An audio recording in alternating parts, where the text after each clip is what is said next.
Okay, welcome back. Solo role Mangging. Shadowdark, Terra, Invictus. We have made some good progress on this little campaign. Cleared a number of hexes. You know, it's a pretty big world. It would take a long time to clear them all, especially getting into the much more dangerous areas. Right now we're in 3321. And I think we're a little off course because we were sent down to the Smoking Plain in order to find some herbage? Was it herbage? Yeah, herbs. Tiznat herbs from the Smoking Plain. We're now in like some sort of swamp, so I think we're a little off course. It says this is all the Smoking Plains, but yeah, we may want to head more to the east from here. But, you know, we know that we're on kind of a thread here of treasure. So, you know, we're going to go on and do that. It's a good opportunity then because we found a mini dungeon and we want to figure out how to do that. Now, like I said before, he didn't originally write Terra Invictus for Shadowdark. He ported it to Shadowdark, which I'm sure is not super easy. But in the process, he also sort of changed the layout a little bit, the formatting and everything, the way that it looks. And he did update some stuff. And I know this because, like a dummy, I bought the original Terra Invictus campaign setting that he wrote for Ambition and Avarice. And I bought it because I figured it might have some more guidance as to how to actually run it if we were running it for like a group or something like that and not just solo. It doesn't really, actually. It doesn't really at all.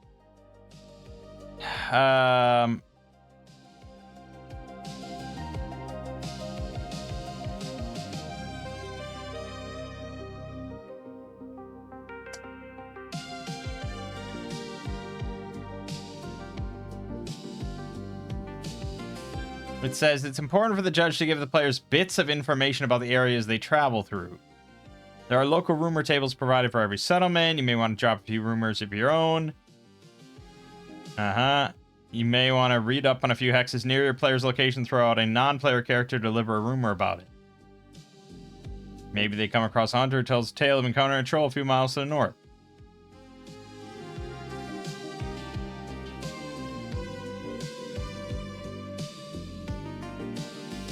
It's just, yeah, I mean, not super clear. I think there's another section about this. Yeah, the notation. These notations are purely for judges' benefit in guiding how they interact with the players. Which suggests then that these are not just handed in any way. I mean, a couple of them are. Like the weather, obviously, and like maybe that's kind of it, really, from the sound of it. I think you're meant to really, this is just like a campaign setting. It's just formatted in a specific way to help out a DM. So when you look at like the town of Moriu, where we started, you know that what ground transport is available. You know that because of heavy war recruitment, any hiring rolls made in Moriu come at a -5 penalty. You know that, and actually this is way more clear now. It's a major production center for wagons and carts. They can be purchased for 80% of list value from vendors here. You're not just going to tell that to players or anything. And unlike Shadowdark, there's no like rolling because that's a solo thing.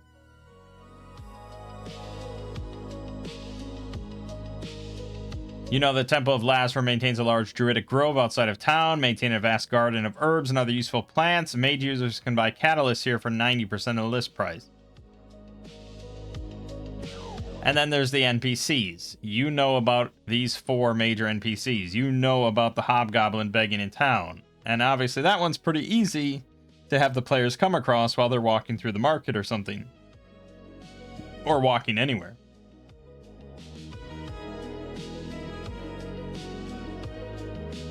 And then it says, when he sees the player characters, he will whisper to them that the tyrant is watching and that their kindness will be rewarded. He will not provide more details willingly. And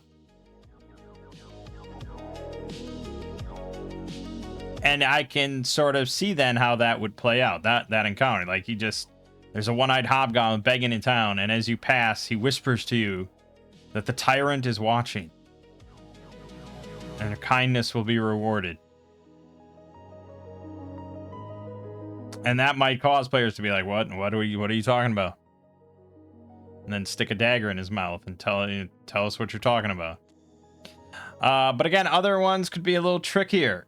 I'm on Redbeard.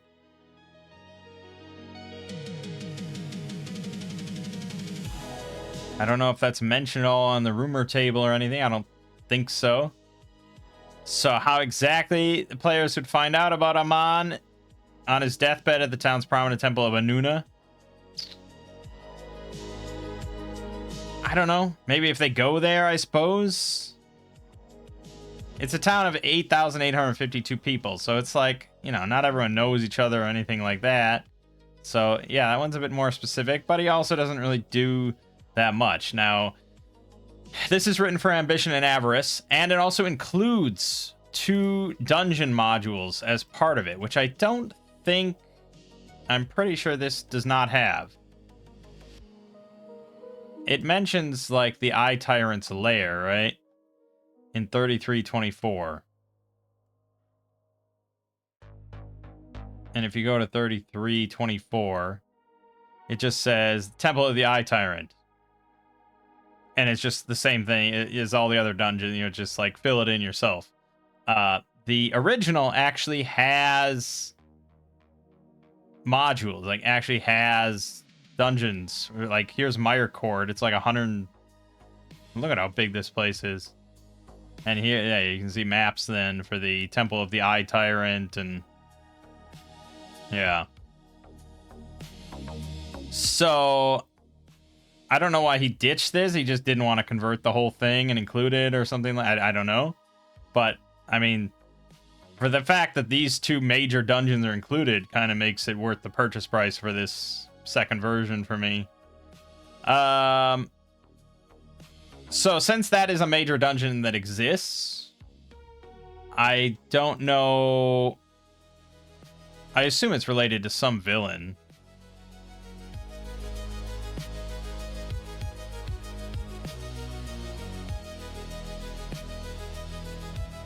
Well, I'm sure there's rumors.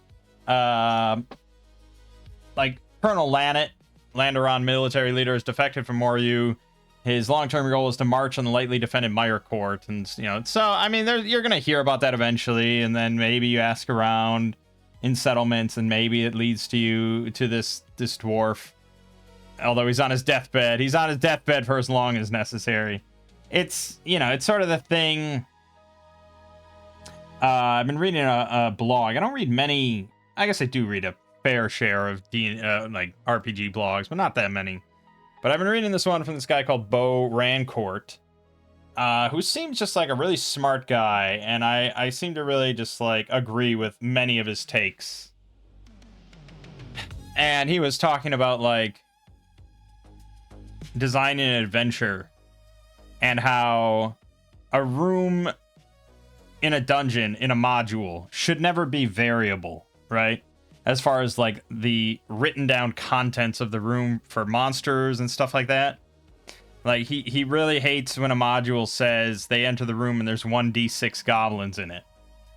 Like, no, just fucking write how many goblins are in it, because you're writing the module based on exactly when the players first encounter the room. Whether they spy into it, whether they listen at it, whether they walk into it, charge into it, whatever. I mean, you're writing the module with that moment in time. And the example he used was this one room in a dungeon where orcs were like looting a tomb or something like that. And it's like, yeah, it's written there because the players encounter these orcs as they're in the middle of looting the tomb. It's not like it's not like if they walk in the dungeon, the orcs start looting the tomb, and then if the players like wander around for 2 hours, the orcs are gone by the time they get to that room. I mean, you can run it that way, but it's really way more complicated. So you're writing these things with the idea that they don't really exist a lot of the time until players encounter it. It's not really simulationist or anything. Yeah, it's very gamey, but that's just kind of how it has to work. So, yeah, this Redbeard dwarf, whose lungs have been heavily damaged by fungal spores, he's not on his deathbed. He doesn't exist until the players find him. You know, whether incidentally or something, or by purposefully looking and asking around for someone that knows something about Myrkort. Anyways, Darian Montalban, recruiter in service of the king. He's working desperately to recruit soldiers for the war with Murado. I could see bumping into him in the tavern or something like that, and him seeing like, oh, these are strapping adventurers. He might try to recruit them for the war with Murado, in which most adventurers, I would imagine, would say no. That's just dumb. But then tells them about the space, the hex they could clear, the region they could clear to get a noble title. And then Count Jacquet. I think it's just one of those things where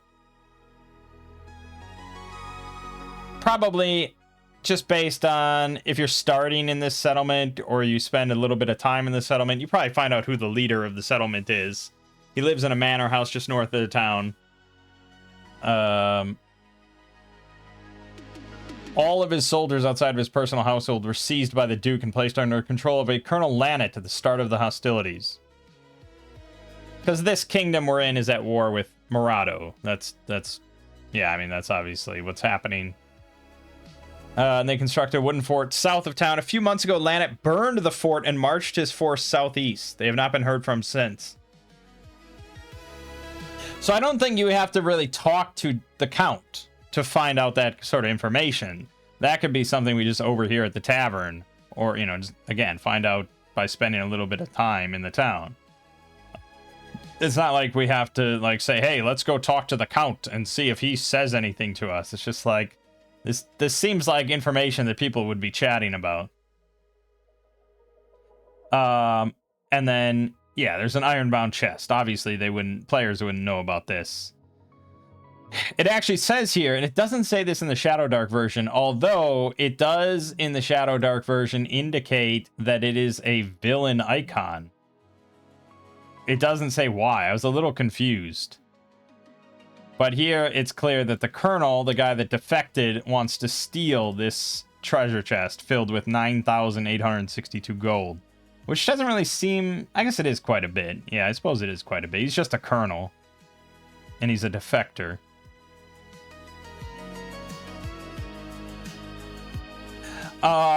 So yeah, I think it is a lot clearer now. I mean, so for solo, it's like, I get it. Like, for a solo player, you know all this. And I imagine most solo players are somewhat like me, that they don't want to, like, role play every interaction and all that with all their party and stuff. So solo is like a whole different ball of worms, and that's what the Shadowdark one's more geared towards and provides specific rules for. The original does not. But yeah, if I was going to run this, well, yeah. So I mean, the Shadowdark version is prettier and things like that, but if I was going to run this for any game that wasn't Shadowdark, I absolutely would run the original. Even though it doesn't have quite as much in it, I don't think. It's only, well, yeah, so it's 10 pages shorter, but keep in mind, like, a good, what is this? Like, yeah. 70 pages or something like that is devoted to the two big dungeons. So I think someone commented that the Shadowdark version does have more hexes detailed or something like that.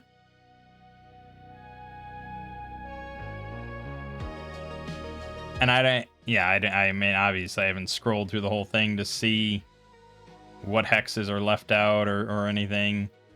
But I don't know if I don't think you need every hex detailed. Like a hex scroll can be just fine with just like nothing going on. But yeah, I think it's just like the nice thing about having a pre-written hex scroll like this is it provides random encounter tables for everything. It provides just like little description of the hex, which is a big area and stuff. And it does have like a little bit of flavor for each one. So with still plenty of room to just like drop in your own content or your own modules or whatever. All right, so yeah, we're gonna probably consult the original from time to time just to compare, because I think it's interesting. And now I have to find out where where we were. Where the fuck were we? 3, 3, 2, 1.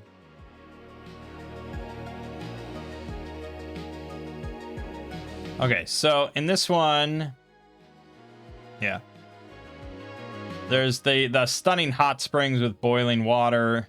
It's all difficult terrain around here. It's mucky to move through, and we narrowly avoided being spotted by a fire dragon,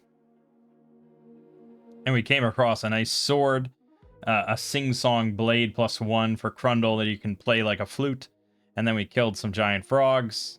And we wandered around a bit more and found a partially submerged temple. Now, if we go to the original version, you see the random encounters. They're slightly different. Here, the red dragon is flying high and alert, but it also tells you where it's from. Oh, it tells you, yeah, it does. So it's a little different.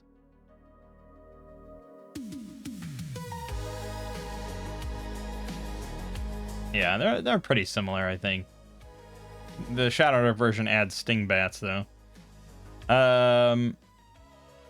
This one doesn't have the trap that occurs from you trying to avoid the things. Again, that's just like...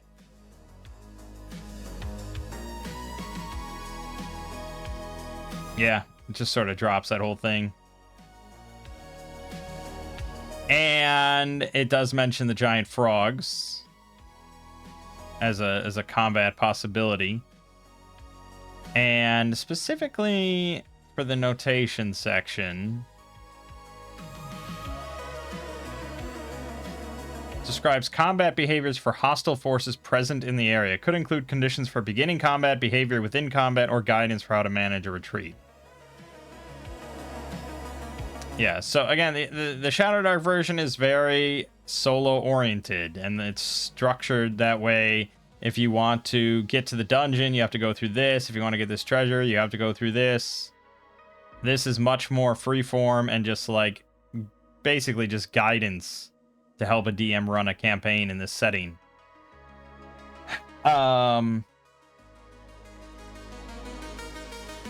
Yeah, I mean, both have their uses. This also includes water and food supplies that are like available to forage from this hex, which I think is pretty handy. We don't play with water at all. Like, just generally it doesn't exist.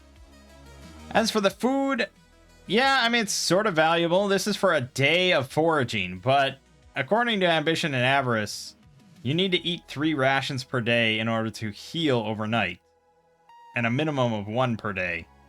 So it's like, I feel like you could spend more time, you could spend more effort foraging for food than you actually, like, produce. But anyways, yeah, so very sparse, very simple. But we have the Temple of the Frog God, and so that brings us to this discussion that we ended last time on, of how to generate this. And if we wanted to generate a dungeon, or if we just want to be like, okay, we go in and we go down dark tombs and stuff, and oh, there's some bullywug zombies and we fight them, and then we get to the finale, and oh, there's two cunning shadows and we fight them. So yeah, I thought about it a bit and looked over some things. You know, I looked at like the sort of procedural or you know, random dungeon generators and blah blah blah, but they're not very good and they're all too big. So someone recommended this, a Roll for Ruin, a dungeon generator that you do manually based on dice rolls and everything.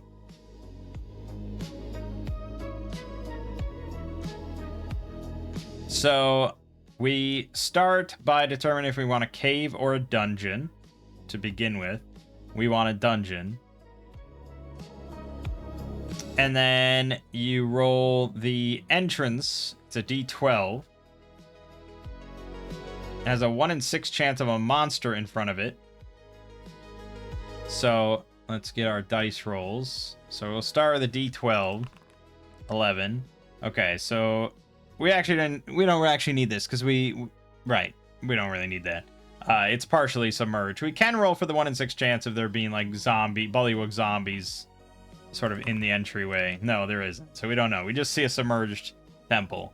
And then for the type, we're going with temple, which means if we roll 6 on this other table, there's a 1 in 6 chance for a shrine to be there. All right, and then we're gonna to our entrance design, the layout. This is a d20 roll. 16. Okay, so it's just a big open room with 4 doors. How are we gonna draw this? Well, we're gonna go to Dungeon Scroll, a very handy website to very, very easily generate dungeons in a traditional style. So we can just carve out a room. This is what, 5 by 3?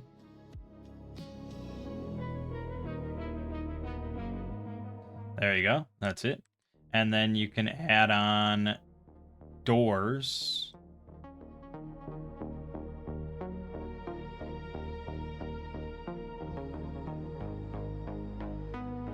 Let's see, how do you move stuff?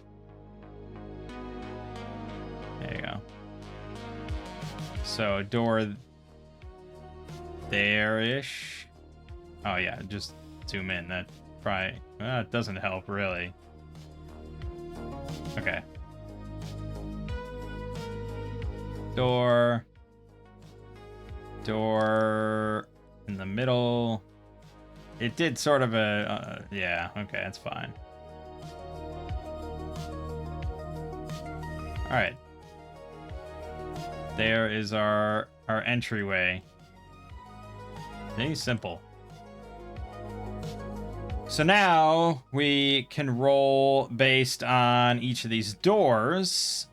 Now, if we don't actually want 4 doors, we could easily just like nix one, or you could just have 2 of them kind of go to the same room or something like that. You know, you can do whatever you want.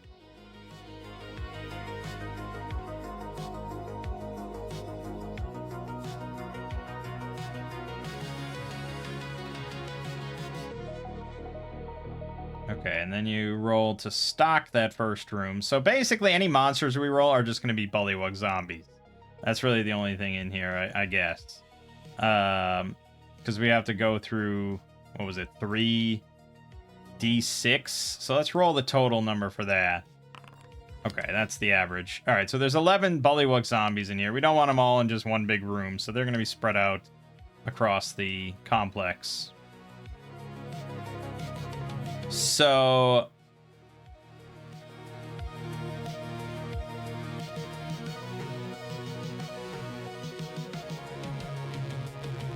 yeah, I guess let's do... I guess we don't really need to roll for stocking monsters or anything. But we can stock for build elements if we want to have, like, to put in like secret rooms or coffins or statues or something like that.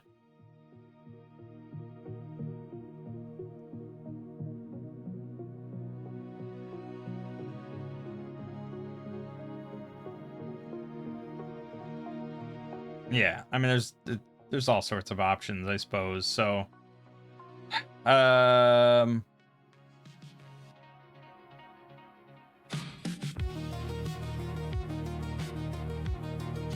Okay. So this is what we need to roll on. Well, technically, I guess it's just the entryway. There might be nothing in here, but we could roll for stocking. So let's roll a d6 for stocking. It's a 3. So there's a feature, C3, and treasure, H8. So there's treasure right in the front room. Unlikely, but possible. So the feature here is a d20. It's an 8, so there's d8 columns in here. So then we could go back to scroll, and I think it's got... Could have columns of some type, right? Yeah. I mean, this is a pretty small room to have. How many? Oh, d8 columns. 2. Okay. Well, then that works. All right, so something like that. We also need the staircase.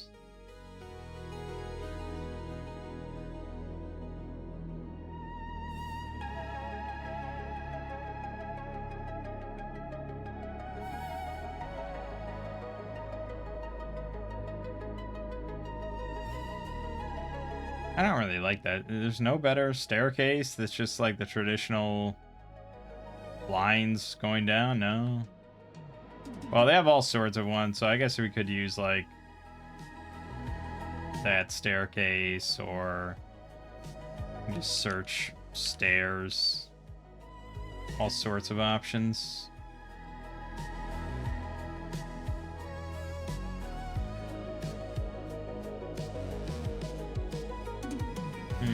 Yeah, it's fine. Okay. And then we're going to roll an H8 for treasures.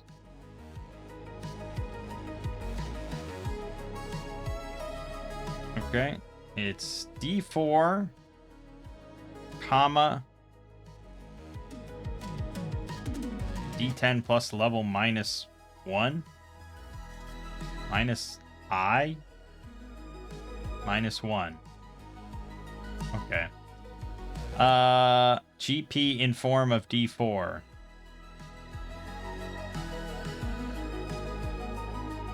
The fuck is... What are you saying to me?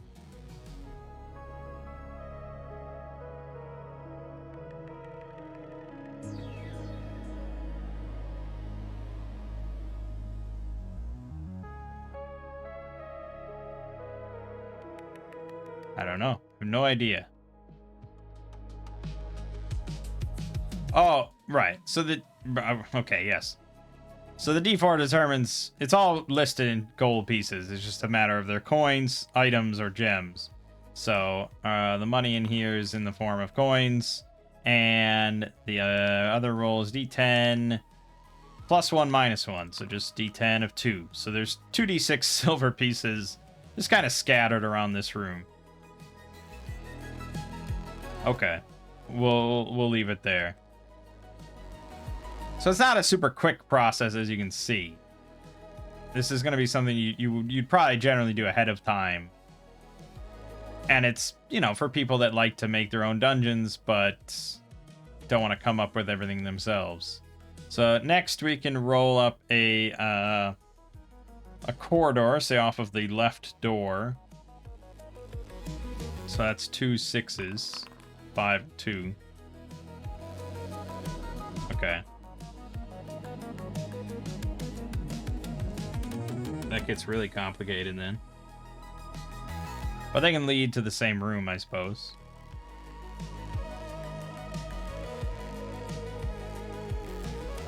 So then if we do...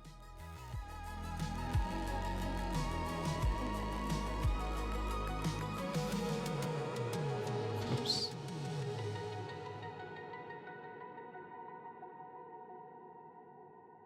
How did we get back to...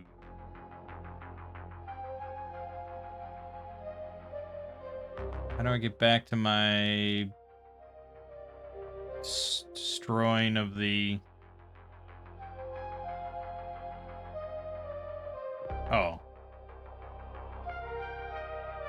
Rectangle, that's it. Okay, so it's like... which one? This one.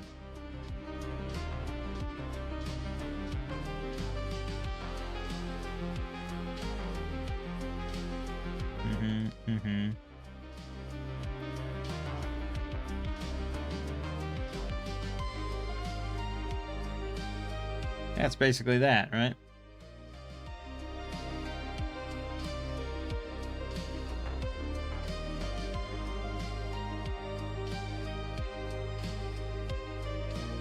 Is it worth doing for solo? Yeah, I mean, that's up to you, really. If you enjoy the process, or if you just want to be like, yeah, we get in there and get it done.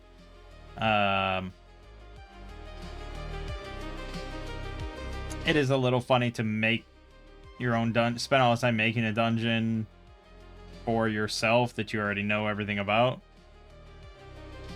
You know, yeah, okay. So you can also roll the stock corridors, where there's a slim chance for a monster to be in there, very slim. 1 in 6, but we can roll for stock in the corridor. All right, there's nothing in this corridor.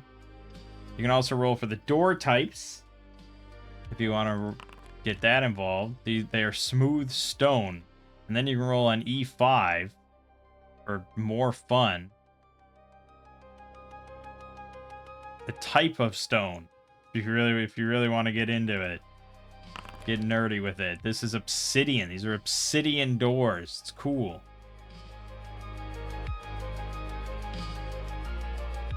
All right, yeah. So that's it. So now we need a chamber, which is more doors. Okay, but anything that I mean, you can make this place as big or as small as you want or anything like that. So we can change whatever we want. I think 4-2 makes more sense for our purposes, so we'll go with that. So that's going to be...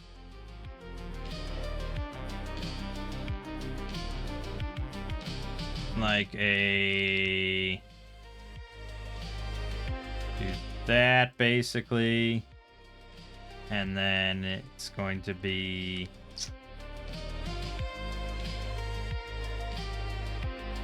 3x3. Something like that.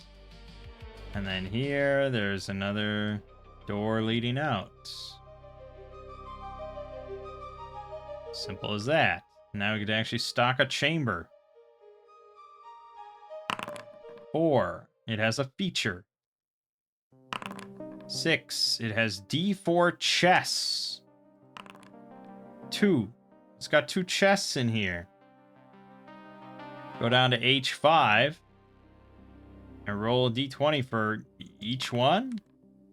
13. One of them's locked and has 2 treasures in it. The other one has a minor magic item. This is the best, easiest dungeon I think we've ever encountered.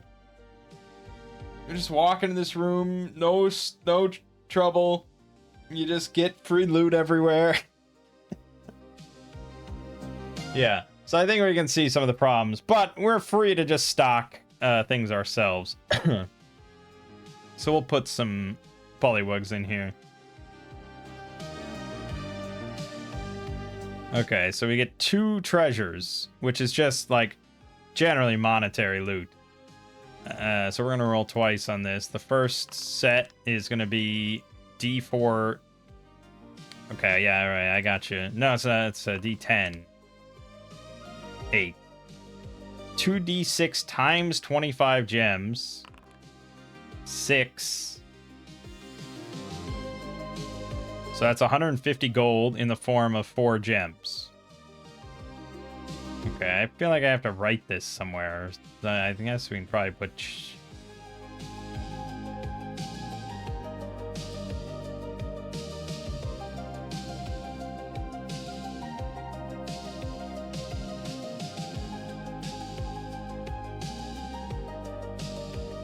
Okay.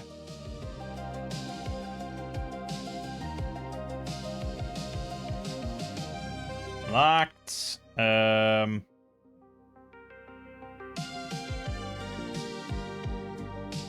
150, I said, right? Divided by 4. That doesn't divide too evenly. 37.5. So we could do like 40 times 2 and 35 times 2. So, right, like opal times 2, 40 GP each, and topaz times 2, 35 GP each. Dude, look at me, I'm a fucking dungeon designer.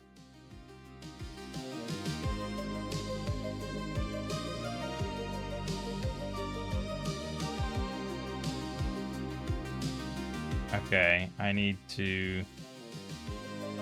Okay. And then the other one has a minor magic item, which they don't specify. That's just for you to come up with on your own. We'll go over to Axe, because that has a great way to pick minor magic item. That's going to be just on this common table. 36. Potion of Cure Light Injury. That'll do. I think just for the sake of not being weird, I think we'll have one chest that's locked and has...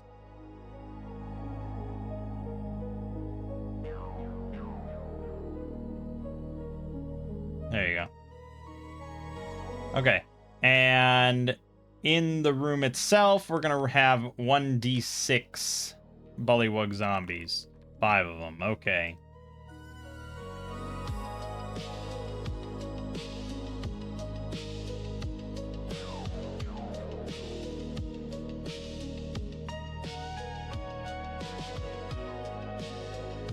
There you go. All right, and they're just standing about that room. Danger, but treasure. See? Classic. It's not very interesting, but, you know, neither would just saying we go into a nondescript dungeon and we fight 3d6 bullywug zombies and some shadows and then win. So, you know, it is what it is. If I were more creative, maybe. But we'll see what we get. So I think now we want to have these two rooms connect to one another. We want a pretty simple dungeon. So we'll roll for the chamber, I suppose, just so we can see a layout here. 5-3. Yeah, see, that's not going to work. It's got to be something... I mean, I don't mind having another door, I suppose, but... Let's do... Let's do this one, 5-1. And then we'll just connect it with a corridor on the left here. Okay, so I'm gonna go a little freehand here. God help me. So this one's just connected straight up. Like so. And then that leads into a 3x3 room. I see that doesn't really make sense. Okay, never mind. Undo that. We need to have a corridor to lead to that.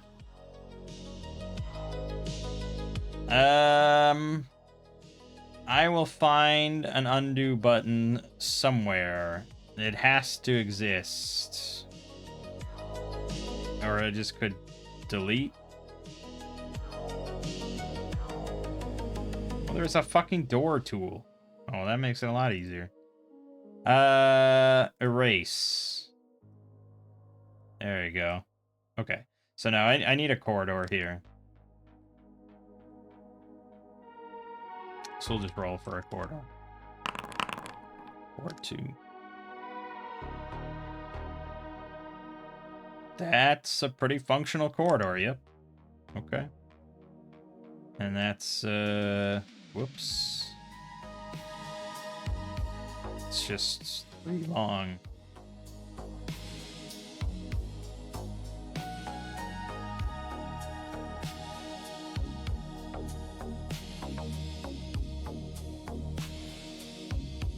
Because I put mine in the middle, so let me do another half there. Because there's just a door, like, right here. And then there's a door here. Look at how easy that is. Nice. Okay, and now we're going to do that other... Well, let's do the stock in the corridor, so that's D6. Nothing or type effect, which means depending on the dungeon type. Which for our temple would be a shrine, but that's only on a chamber stocking, not a corridor. Alright, another empty corridor then.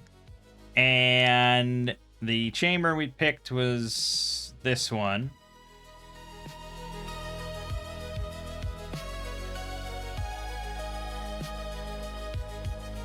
Okay. That's correct. Yeah, that's correct. And then there's a little extra tumor here. And a little extra tumor here.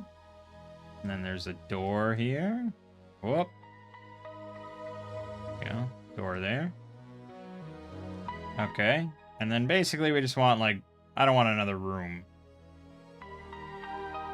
Well, I guess we could have this be, like, the final room. Yeah, I suppose we could. But, nah, there's a lot of rooms here. I put too many doors in. I have way too many doors. I'm imagining, like, 3 rooms of zombies and then 1 final room. So that's 4 rooms. We got 1, 2... 3-ish, I suppose, and then 4, so I guess this will be the final. Alright, let's stock this chamber. Feature and monster. Excellent. Let's roll the feature. 13. There are D8 containers of H4.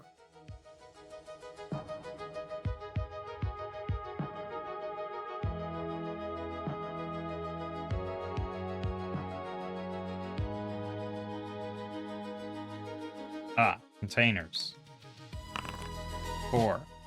So there are urns containing D4 spell scrolls. What the fuck? This place is loaded with booty. Okay.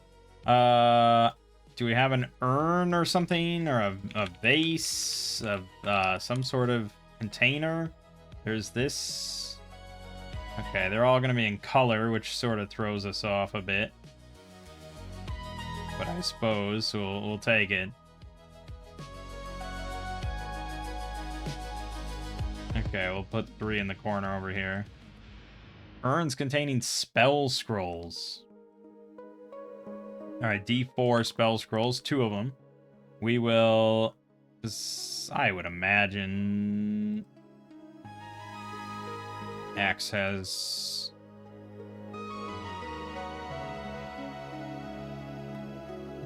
Arcane or Divine, even chance for each. Next roll on the spell level by total spells remaining. Determine the levels of spells it contains. Okay. So, one of them, well, let's see. 11 or higher is Arcane. They're both Arcane. And then the D100.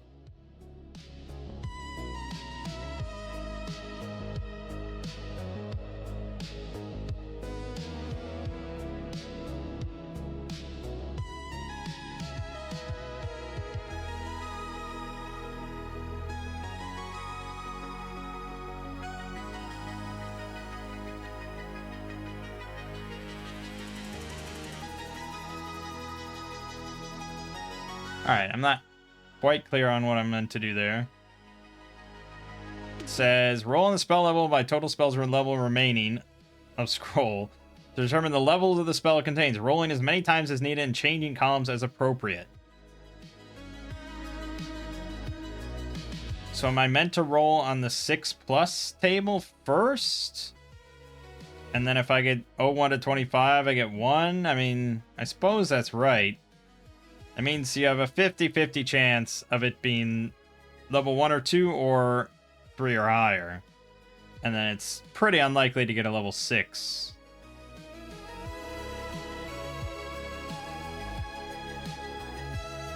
And then...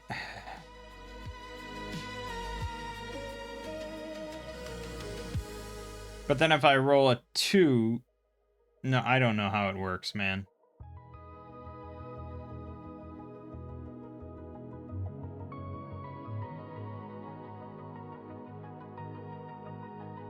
This seems like something that will be in the Discord, because I doubt I'm the only one confused. So just a second.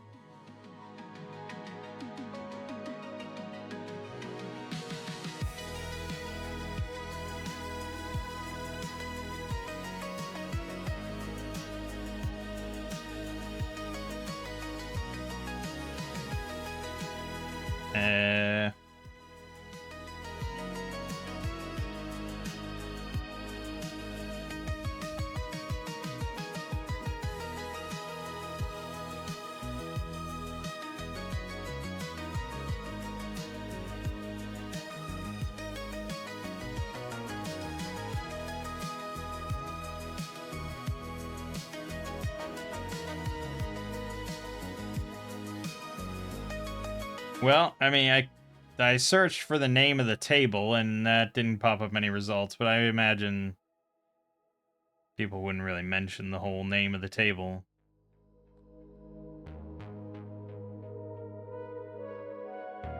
I mean, we could just pick. Like, it's not... Like, really, it's probably just level 1 or 2.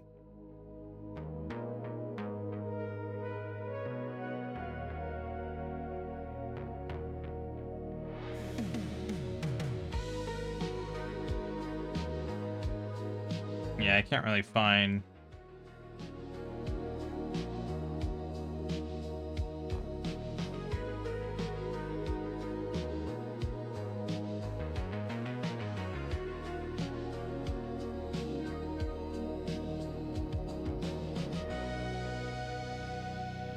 Oh, I think I'm missing a step here where it would tell me under the tables. Yes, spell scroll 1 level, spell scroll 2 level. Okay. All right. Let's make... We have 2 scrolls. I'm going to make one of them a 2 level and then one of them a 1 level. They might all have level 1 spells. But we'll see. All right, okay. So for the first scroll, we roll a D100.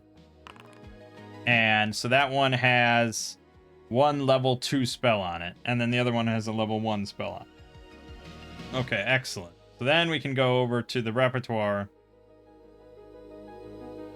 The spell repertoire. And I wanted to mention another thing about that. But we're going to roll D36 for the level 2 spell. That's going to be Necromantic Potence. That makes sense. And the other level 1 is Illumination. Considering we're about to fight some shadows, that might be pretty handy. So now I'm going to go here, and we'll put in the text for that.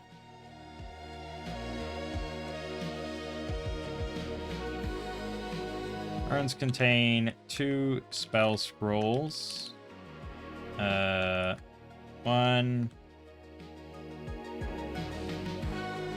Illumination. And 2 Necromantic Potence.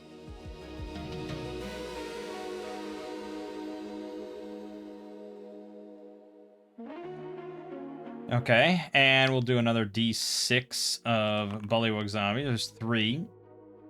That means that there's going to be 3 in the third room.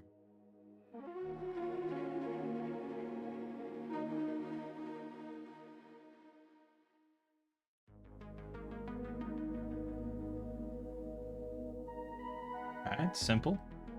Simple. Cool. So the thing I want to mention about repertoires is that although you can learn new spells as much as you want, as far as like buying, tutoring, or finding scrolls and copying them, or finding a spell book, whatever, you can do all that, but the number of spells you know at any given moment is can't be higher than your repertoire number. So in our case, for Xandor, he... Oh, right. Fuck it. We're playing Shadowdark. Right. We're playing Shadowdark. I completely forgot. I'm thinking of when we play Tales of Arcosa. So disregard that, I suppose, if you just play Shadowdark. Right, well then, I don't know what I'm doing then, because we're not using these spells. I need to roll on a completely different thing. Yeah, those are not going to be Illumination, and they're going to be Shadowdark spells from Novice Magic. Whoops. So that's going to be this D40 table of level 1. 26 is Magic Missile. Okay. So that Illumination bummer is Magic Missile, which I already know. And then we need a level 2.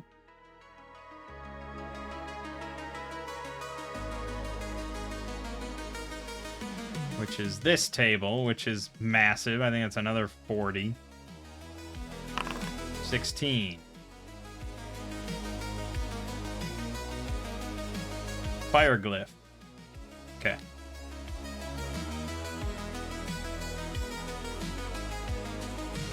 Alright. Never mind anything I just said. Because Shadowdark specifically says that copying spells from scrolls does not count against your repertoire. I can't cast level 2 spells yet. I don't even know what level we are. We're 2, right? Everyone's 2, I'm pretty sure.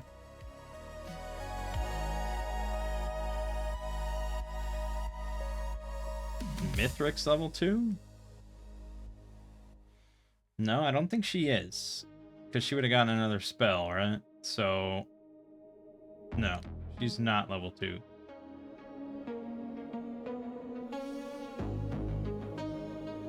I'm just going to add this in so I don't forget. Okay.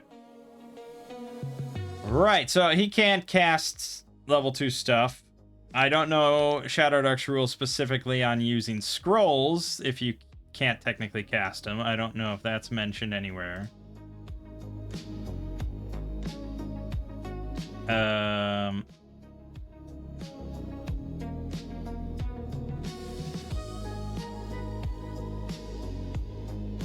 Doesn't say here. It's probably gonna say here. Yeah, you can. As long as it's on your spell list somewhere. So, you know, if you're Arcane or Divine, you're good. But the DC could be higher, you know, like... And... the magical writing will disappear from the scroll, so we can't copy it. So if we want to get Fire Glyph later, we can't really use it now. But we do have a backup Magic Missile in case I, for some reason, fuck up. So what does Fire Glyph do while we're here? Creates a magical symbol on a container or door. Can only be removed through Dispel Magic. When triggered by opening the object, the glyph douses the victim in fire, dealing 1d6 damage.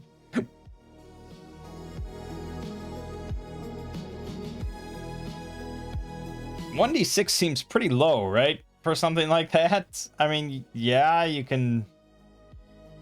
It's permanent, I suppose, but what are you really going to do with that? I guess you could just slap them all over the place. Oh, yeah, that's a good question. What if I slap like 12 of them on a door? There's nothing in this text that says you can't do that. Okay, well, then it becomes awesome. If I can just... It's permanent. Oh my god, you could just take a chest and just put like 50 fire glyphs on it and then just like leave it for an orc to find. Okay, never mind. This spell's awesome. We want this in our spellbook. Okay, good. Right.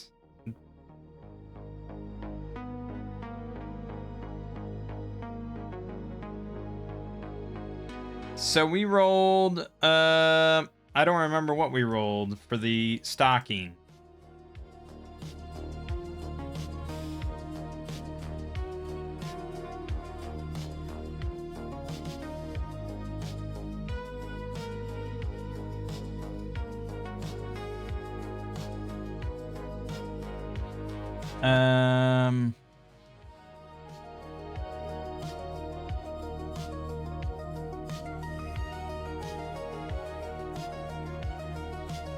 Did I roll a feature plus monster? Is that what I got?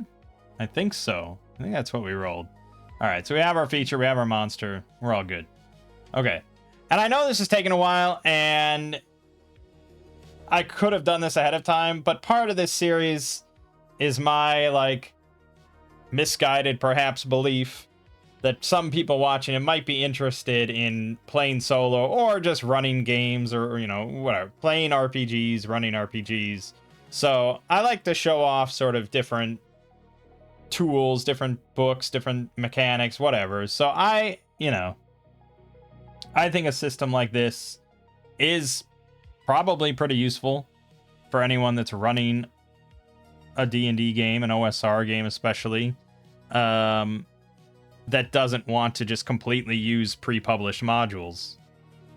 Or you're going to play Terra Invictus, and you needed maybe some way to come up with the dungeons that are listed in there. So let's see, what do we got? We need a room here.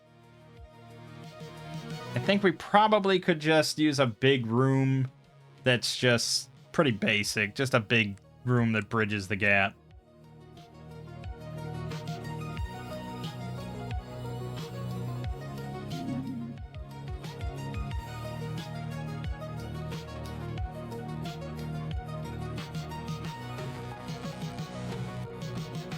Something like that. And we're going to now roll for the stocking of said room. 2. It's a feature, a monster, and treasure.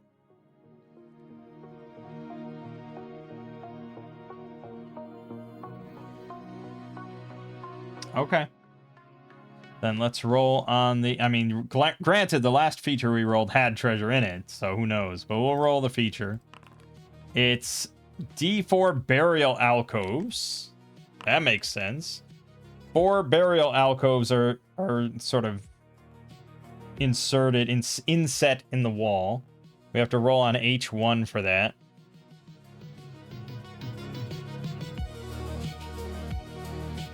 Alright, so this is going to contain either dust or a carcass, as well as 2d8, which means it's most likely going to be rusty armor, rotting clothes, or a miasma, unfortunately. But it could have treasure, it could have usable items, could have eggs. Yeah, okay. I think we roll for these individually, unfortunately, which means it's going to take a bit of time for bookkeeping. Alright, let's roll the first one. Contains dust and rotting clothes. Alright. So we need a burial alcove. Is there anything like... I mean, there's an alcove, but I need, like... Yeah, what would you even use for that? It's technically a coffin, but it's, like, in the wall. And it's not concealed or anything, so I don't know.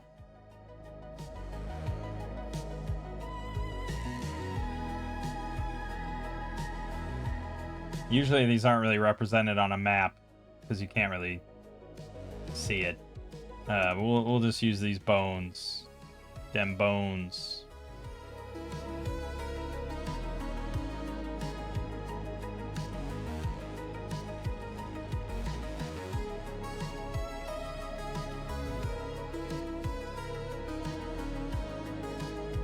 Okay. That way I can just label them and keep track of it.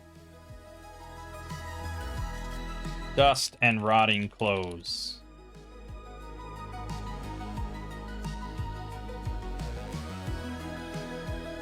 Perfect. Okay. Second one contains more dust and... oh boy, a miasma of I8. Gas and effects. 14. Wraith fog. Silence sound. Okay.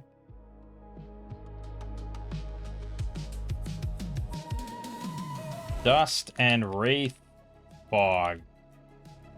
Silence sound. So the place will become even more quiet. Third one contains dust. Ooh. That is usable armor. Now, it's not treasure, right? Because that would be... Well, no, I guess it could be.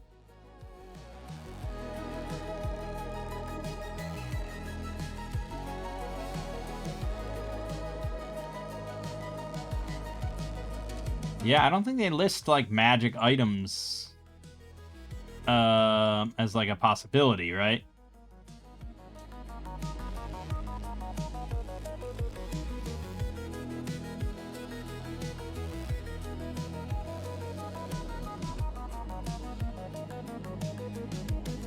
Even the chests, like, they as far as this is concerned, treasure is literally just money. It's coins, gems. Oh, no, I guess... No, that would be artifact +1, or +2, or maybe even +3. Or you could pick items that are sort of up to a value. Otherwise, you have to get treasure as a result and roll a 10 for a +1 item, which it's not, like, absurd or anything, but I think a lot of modules, old school modules, tend to have them a little bit more prevalent than that. But I don't know. Yeah, what would that end up being? Like 1 out of 30 rooms or something? I think they're usually more common than that. So I could put in something usable here, or like an actual magic item. I think it's meant to just be like usable as far as just like you find chainmail and it's wearable. Although that seems pretty uncommon.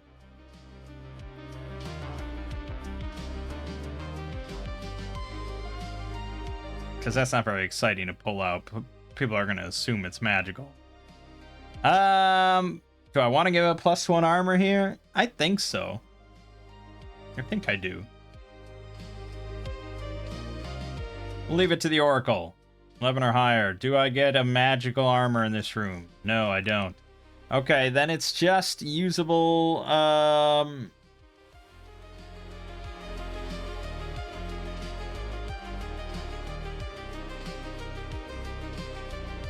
yeah, we'll roll a d6, because basically that corresponds to the 6 different armor levels.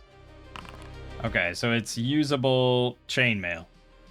the lame example I just gave. Okay, fine. Dust and usable chainmail. Exciting. Okay, and the last one, D4. It is finally a carcass. And it's a 9, which means it's another just rotting clothes, I'm pretty sure.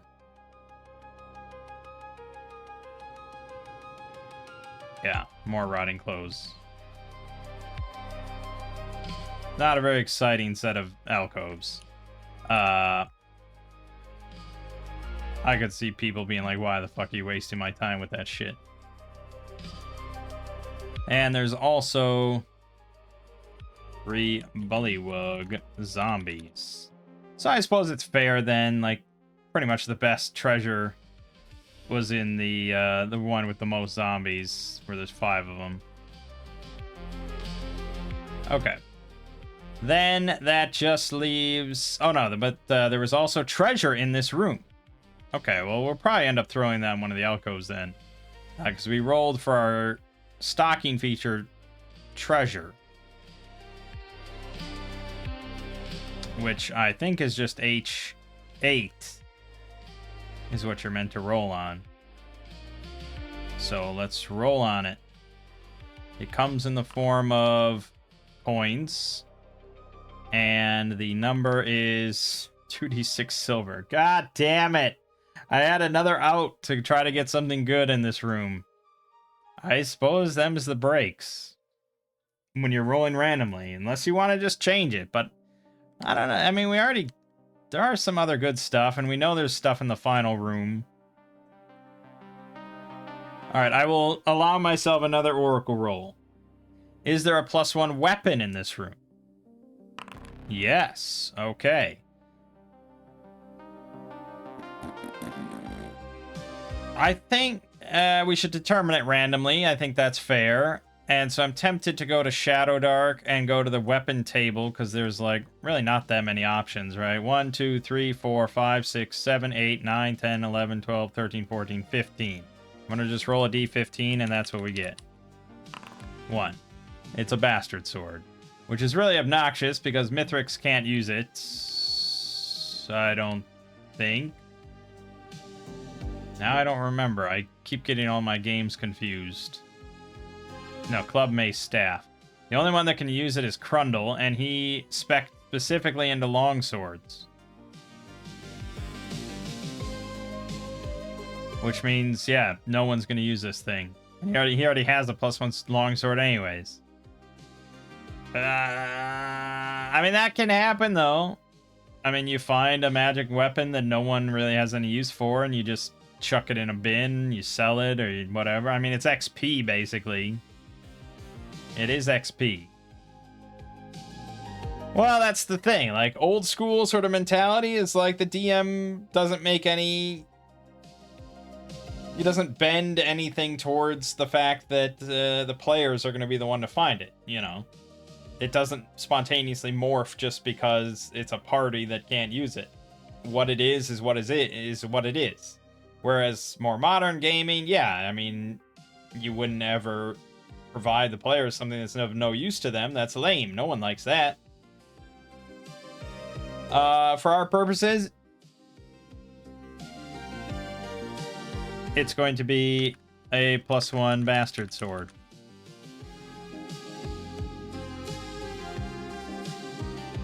Okay? Cool. Alright, then we have the final room. So let's do it where we just sort of, we're just gonna join up. This is gonna be a bit of a winding little corridor. Yeah, basically, I started my dungeon off on a bad foot by starting at like a half square. Now the whole dungeon's basically fucked on a half square. Okay. And then the layout of the last room doesn't really matter. It's just going to be something like...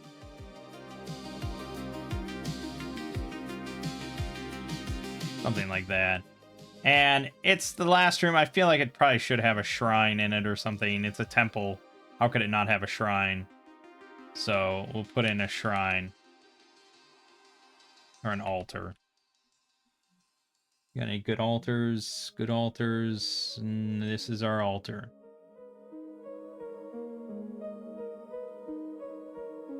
Okay. And it said that the Necromancer's quarters are hidden deep in the dungeon and protected by 2 cunning shadows. Okay, so there's a Necromancer and 2 shadows.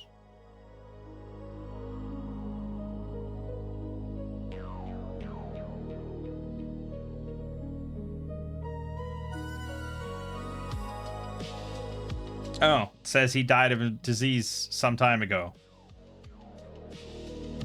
Okay. So we'll throw a bed in here as well. This is where he stayed. Where he did all his dark arts. Okay. Is there like a lab or something that I could put in? That would be handy. No. I mean, I'm sure if I paid for the pro version, there'd be all sorts of stuff.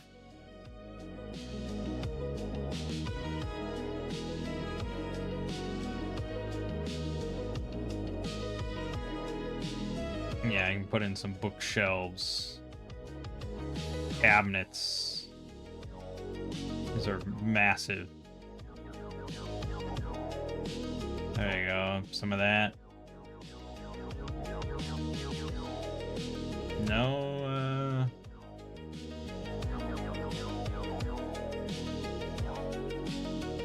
yeah, there's a table, I guess. And that'll have to be for his desk. His laboratory area. Alright, and then the 2 shadows.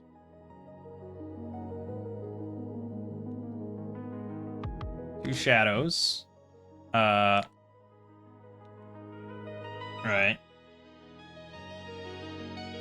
As well as the loot, 59 gold pieces. Wand of Speak with Dead. And a treasure 4 to 6 result. Let's roll that on to die for, shall we? This is a D100 roll. 15. A rippling green malachite gemstone worth 15 gold.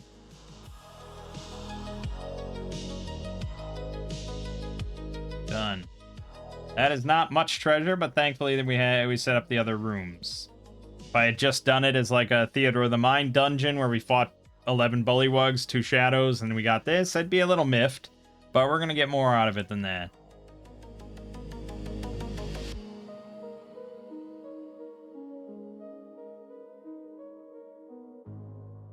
Okay. I think we have our mini dungeon. There it is.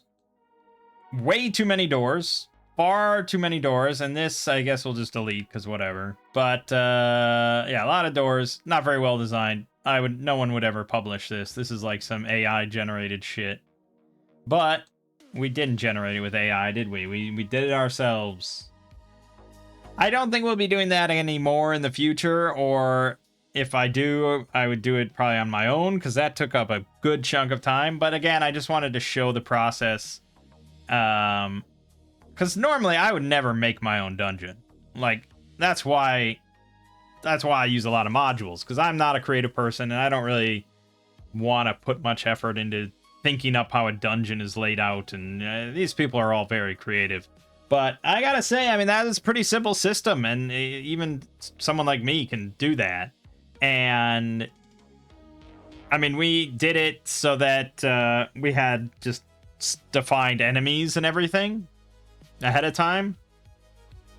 My concern would be the same as any procedural generation, where the enemies in a dungeon are just kind of fucking random.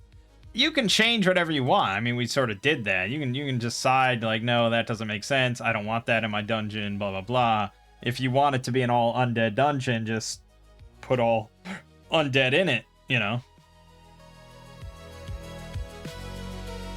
These are just guidelines. Yeah, boss having a flying eye tyrant or something is just the boss of your mini dungeon is pretty scary.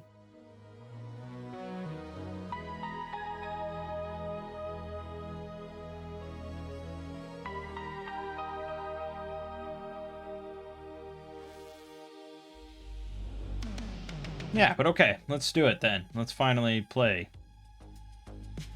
So we descend down. I think Xandor is our torch guy, if I recall. So he'll light it up. Yeah, and I think we are going to go with 10 rounds for a torch. The fact that they're 1 slot per torch, how could you not? And I'm going to shift these other 2 torches over.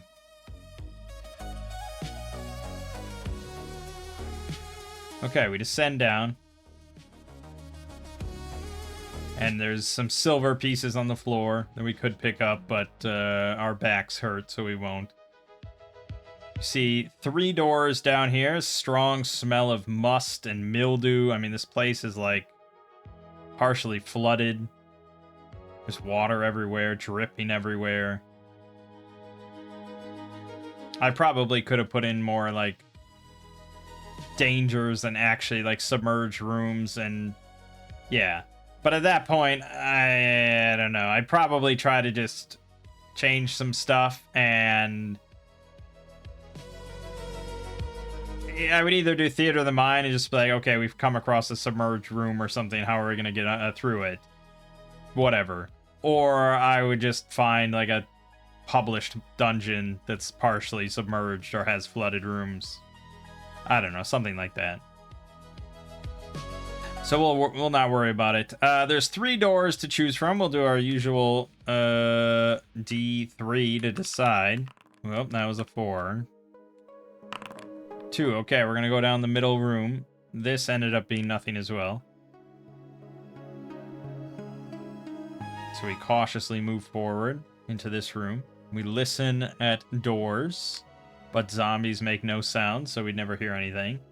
And we stumble into this room and encounter 3 bullywug zombies.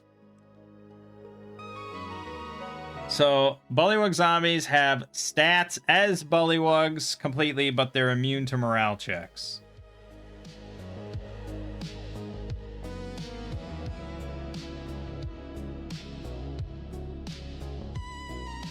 Yeah, okay. Again, I don't agree with the +2 dex. Is there any undead that gets +2 dex? That seems kind of high. Like, what does a skeleton have?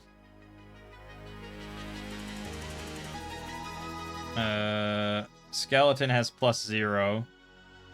And the normal zombie has -2. So you're not telling me that as a zombie they're maintaining +2 dex. Outrageous. I'll give him a +0, but that's just because I'm generous. So, yeah, I mean, obviously combat's going to initiate. They're going to roll. They rolled a 6. And we get to roll with a +4. No problem. We're going to go right out the gates. So, turn undead, I think we said was useless, right? Because she's level 1. And they would be level 2.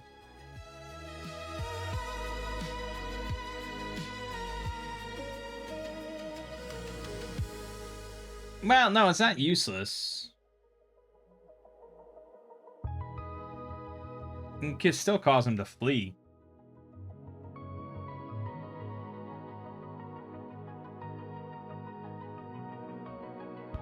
I'm pretty sure.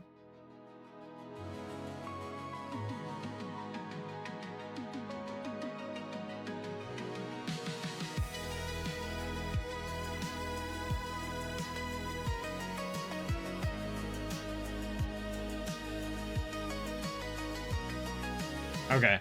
Yeah. So anything can flee. You could make a vampire. You could make a level 9 undead flee.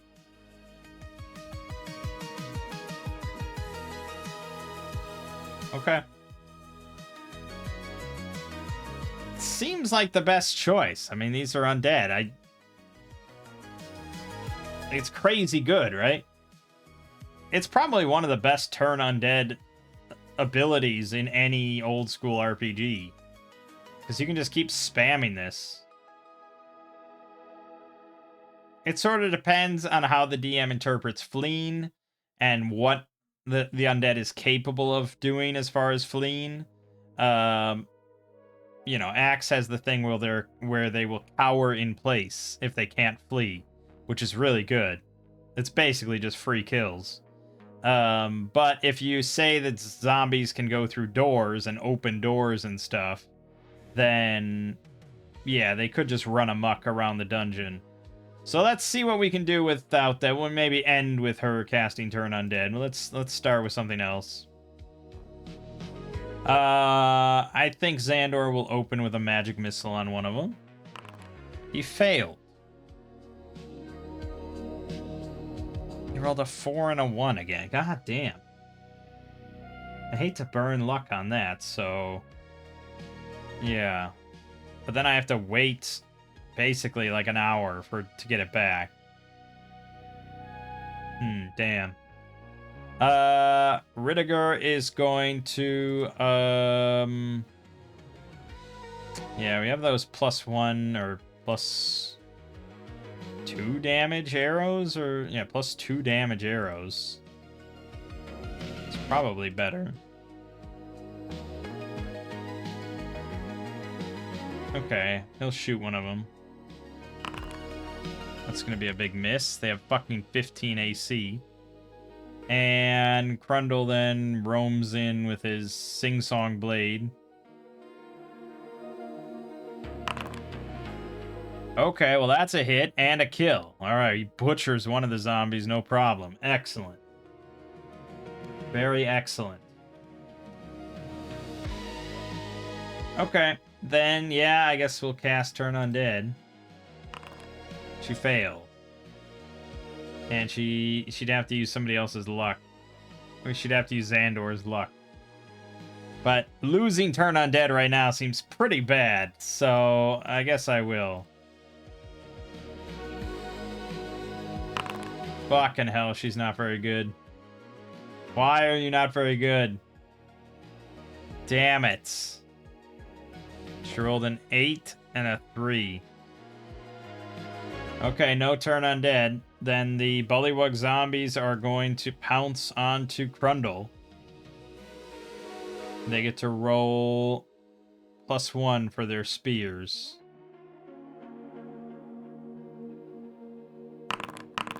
Crit. So that's going to be 2d6 damage. 6. And he then has to roll DC 15 con or go to sleep for 1d6 rounds. He failed. So he is snoozing for the next 5 rounds. Jesus. Alright, he's just out of the fight, which isn't good for us. Okay, new initiative. We get +4. We got 14. They got failure. Alright, Riddiger is gonna shoot another one, I guess. Alright, we hit 1. Down to 7. That's good. Xandor is going to summon an elemental. Excellent. So we'll summon just a fire elemental.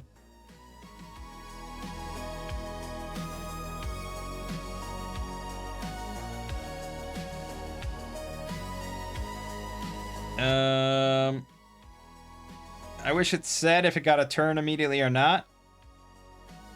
I think I have given it a turn in the past, right? Right away. I think we did do that. Doesn't say otherwise, so sure. So that's going to roam forward towards the injured one. It now gets to deal +2 on its attack for 2d4 damage. It rolls. It hits, baby. 2d4. 5. Okay, this thing's down to 2 hit points. Mithrix then will join the elemental to try to finish this thing. Pretty unlikely. Whoo, she did. Caved its skull in. Collapses to the ground. The last zombie will then try to stab Mithrix. +1. Miss. New initiative. Ours is 5. Theirs is 7. They go first. It tries to stab Mithrix again. Misses again. Pretty simple stuff. Xandor's elemental with +2 to the roll. Misses. Riddiger is going to go in with his dagger. He's not going to waste any more of the arrows now. He hits for 3. It's down to 7. And the mace. Ooh, another 5. Dang! Okay, he's down to 2 health. New initiative. Ours is 8. His is 18. He stabs Mithrix again. Ooh, and it's a hit. For 1d6, 4 damage.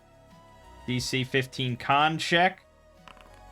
Nope, she's down for another 2 rounds. Okay, the elemental misses. Riddiger hits and kills. Thank God. Combat over. That was a little dicey. That was one of the easy rooms too. Wait till we get to the 5. Okay. And that elemental only lasts 3 rounds. I think that was his last turn.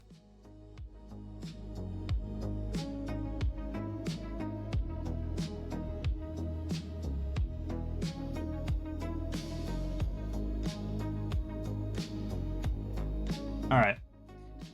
Well, we have nothing to do but to wait, because we want Magic Missile back. We need to get them both up. Blah, blah, blah. So we'll search. Well, Riddiger's going to search the room while we're sitting here. And we find these 2 scrolls. So that's going to go over to Xandor. This torch gets used up.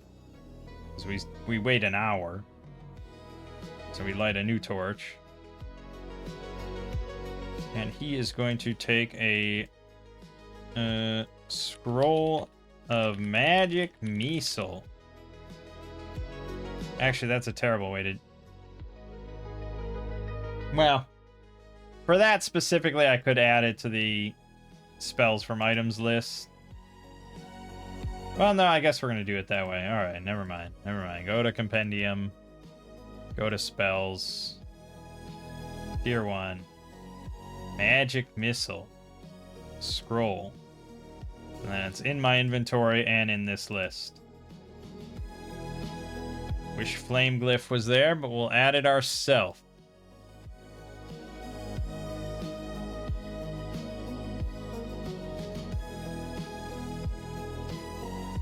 Tier 2. Permanent. Touch. Range self. That's not correct.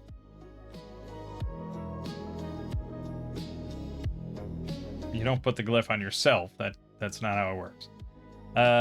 Wizard. Description.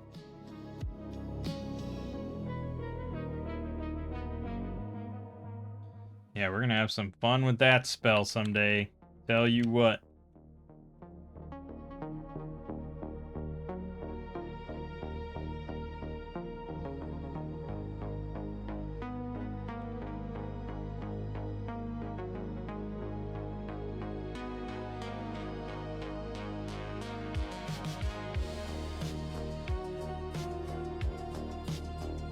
Okay, good. Done. Alrighty. That's that. They're back up. She's gonna heal, because why wouldn't we? She's gonna use Cure Wounds on Crundle. Success. So he gets 1d6 back. He gets 5 back. He's a 15. And she'll cast it on herself. Critical failure. So that means that... well, it's not good. So she has to roll... Your deity is greatly displeased and revokes its power. You can't cast that spell again until you complete ritualistic penance to your deity and successfully complete a rest. So I basically have to sacrifice 5 gold in some sort of atonement. I have to donate it to a temple, destroy it, whatever, and complete a rest.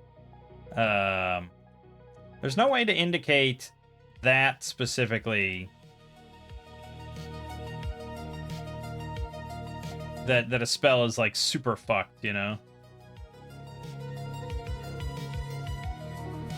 Yeah. Other than just renaming it to, like, Atonement or something. Okay. Great. Love that. Yeah, so now we're all back. We got our loot. Oh, XP for loot. We're following a normal XP. So that would be 2 scrolls.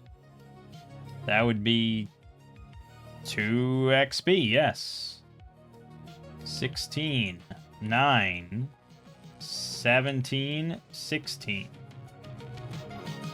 And level 2 is 20? Yeah, 20. Not far off. We might hit that here. We probably will. All right, we got 2 more doors. We'll roll a D2 here. Okay, we're going to go to the east. We listen. We don't hear anything. Blah, blah, blah. We open the door cautiously and immediately see 3 bullywug zombies. A little trickier now. I guess let's resort to door strats. Because at least then we can limit it to 2 attacking me at once. But with door strats, I'd have to back up. So fuck it. Grundle's gonna charge in. Very solid. What a fucking roll he gets. Yeah, weapon mastery, 4 strength mod, and +1 weapon. Yeah. +7. Good. That one's down to 2 hit points. Xandor will now use Magic Missile on it. Excellent for D4. Killed it. Excellent. Riddiger is going to shoot another one. Excellent. 5 health on that one. And Mithrix will go in with her mace to try to kill it. She does not. I didn't even roll initiative, so I hope we go first, because otherwise I broke the whole system. We rolled an 8, they rolled a 16. No, why did I forget about initiative? That doesn't usually happen. I think I was just so excited. I don't really know how to punish myself except for giving them 2 turns in a row.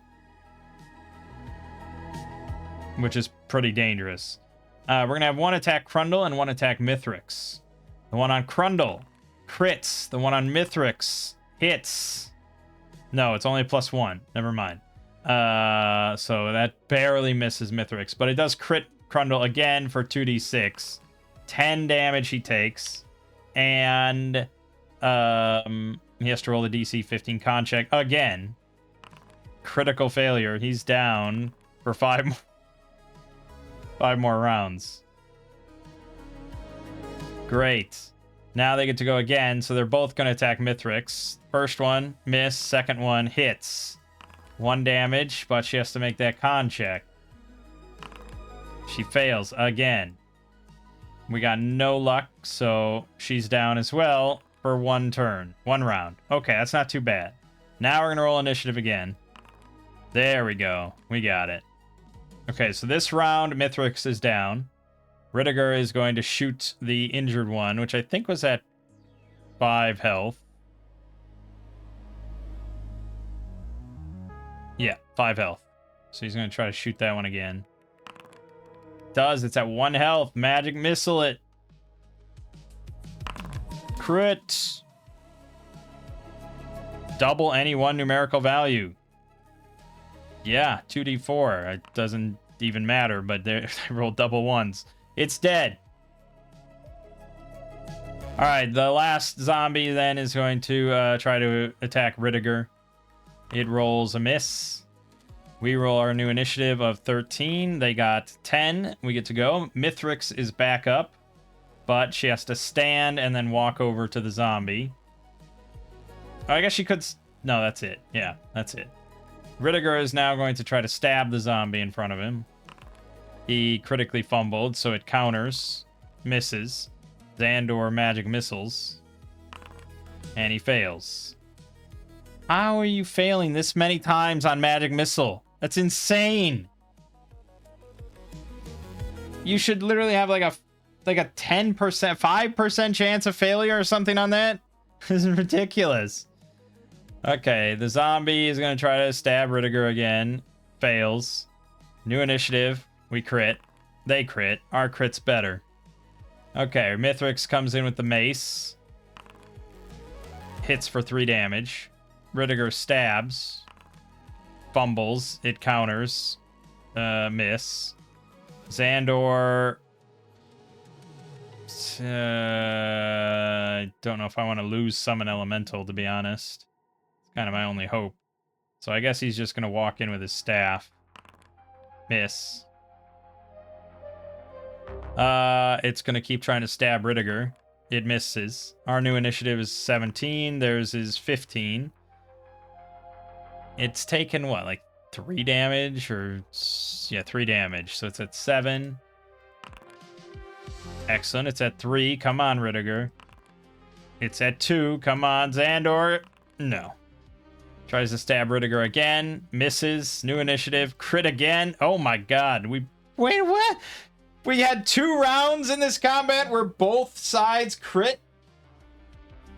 But also, we had 2 crit initiatives, and I have to keep track of that. So we're going to give a luck token to Xandor and to Mithrix.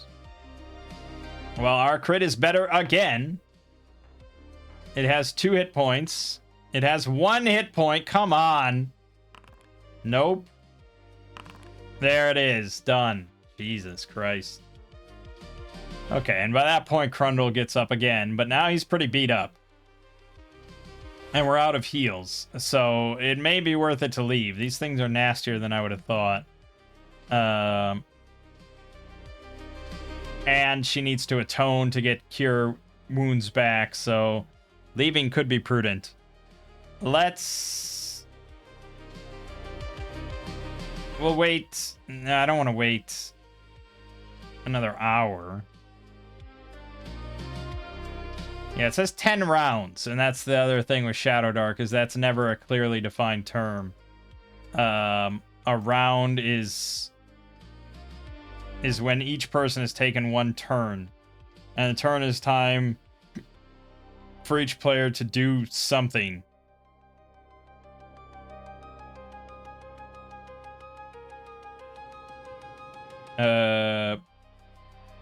But for Solo Dark, it says a torch lasts 10 rounds. So basically it's 6 minutes for our purposes most of the time, in which case 10 rounds is an hour. So I don't want to wait an hour, but we are going to search this room, and we find all these burial alcoves, which is pretty worrisome. I mean, I guess, yeah, the thief, the rogue, would check for traps or anything like that. And I suppose I should roll for that. He does have advantage. Are we assuming that's just dexterity? I guess so, yes. So he has advantage on that. Yeah, no problem. So he finds the second one contains some sort of gas. But he doesn't find anything worrisome about the other 4. Normally, I suppose, yeah, I'd want to find out what's in that alcove. I don't know how it contains a gas, because I thought it was just exposed already. I didn't think there was anything to open. So I don't know how exactly that works. Maybe I should have just ignored that because it doesn't make any sense. If it was like a coffin or something that I knew contained a gas, what would we do?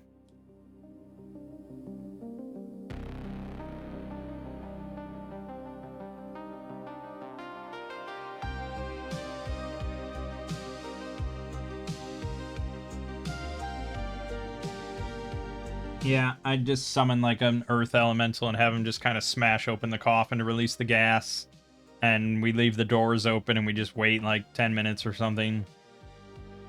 And we're in a different room. That's probably what I would do. But we're fine. It's all fine. Whatever. So we find the +1 Bastard's Horde, which is worth another XP, I believe.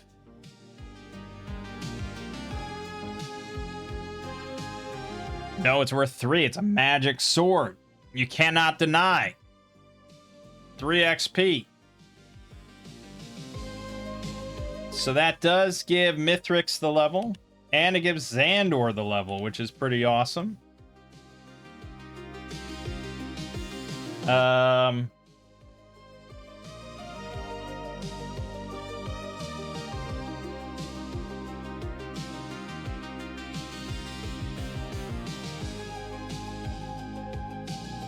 Yeah, technically it doesn't say anything about having to get back to civilization or anything like that. I mean, you could house rule it and you have to bring back treasure like, you know, an old school game, but it doesn't say anything about that. So technically they level up right away. So let's do it. Mithrix is now level 2 with 2 XP. And Xandor is level 3 with 0 XP. Alright, so for Mithrix, we're using my new and improved hit point generation rule. So she's going to roll 2d6 plus 2 for her new hit point total, which is 12. That's what she's got. That's what it is. Which is basically as if she rolled... How did she have 10 hit points?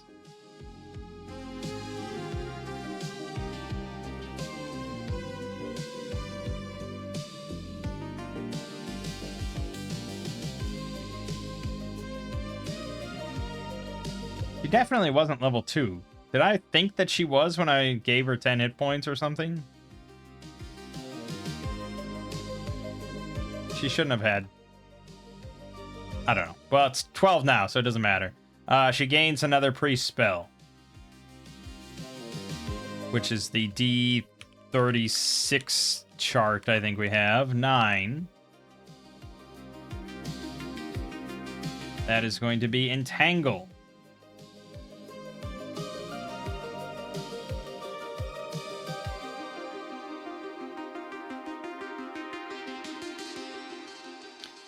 Near range, so 30 feet or less, 3 rounds, causes roots and vines to spring from the ground and grasp your chosen target. Unless they can make strength checks versus DC 15, they're completely immobilized. An ally can cut it away to restore their freedom. If the target tries to cut away the vines and roots on their own, it will take 1d4 rounds, and they must have a small cutting tool like a dagger. That's pretty good then, I would say. DC versus 15 for strength is unlikely for them to make, just like us. You have to have +4 as a mod for it to be 50-50, you know? That's pretty harsh. And then, yeah, likely they're just completely immobilized for 3 whole rounds. Not bad at all. We will take that. I assume that's not in the original. No, it didn't really seem like something they would have in the original.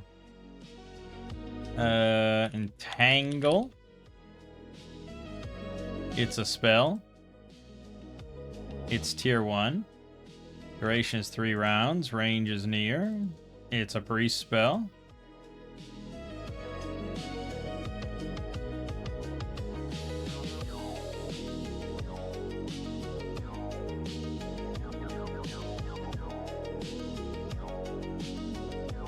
Done and done. That's pretty good. That helps a lot. And then that's it, right? Because we don't get a talent.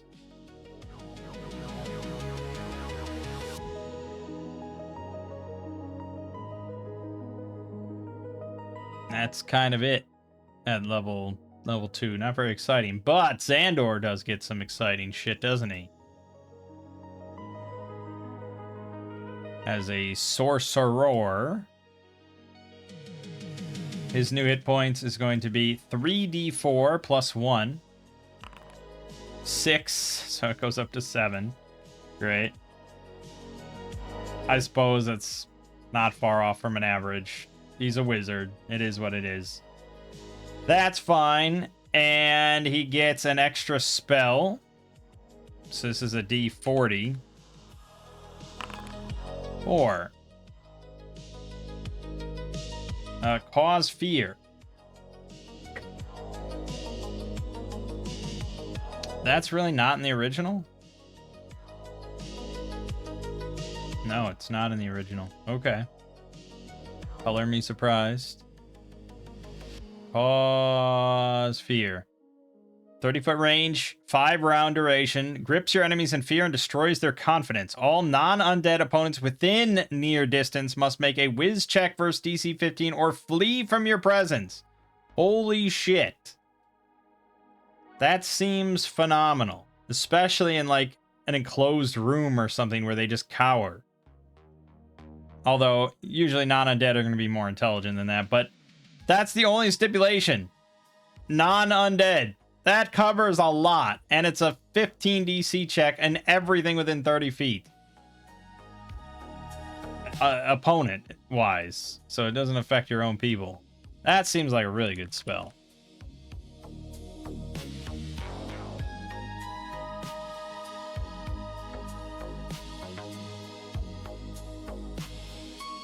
For 5 fucking rounds.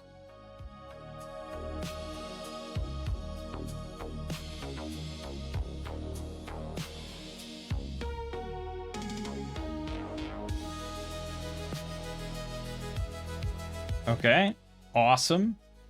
And last but not least, he does get... Oh, no. Oh, fuck, I was looking at level 2. I'm an idiot. He got a level 2 spell. Okay, no cause fear. Would have been fun, but we'll get something even better now. Tier 2, baby. Okay, so I think this is like... Oh, no, this list here. Is it another 40? I think it is.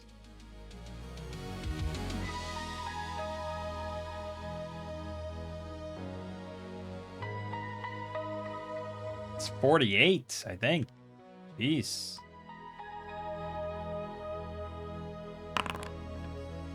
Five. Fine. I can see what that's blood rage. That's fine, but I do want to.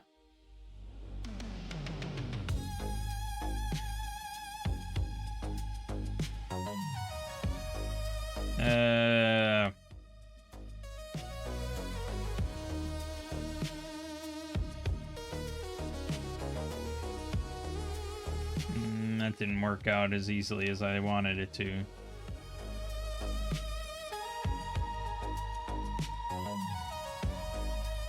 No, that was the opposite of what I wanted. 1, 2, 3, 4, 5. Yeah, blood rage. Okay, that sounds cool. Alright, up to far range, spell triggers a morale check on the target. If they fail, they will go on an angry rampage, attacking everything in sight until the duration ends. The Game Master will have the character make random melee attacks at nearby characters, friends, and foes alike. Each round, they will choose a new target, randomly if possible. And it's up to far range. Let me just double check how far that is. Which they don't ever put at the within sight. Anything within sight. 10,000 meters. If there's a guy on the moon, I can just berserk him. Over and over. Okay, well that's pretty good. I don't know if it's as good for dungeon crawling compared to Cause Fear, but it's pretty good.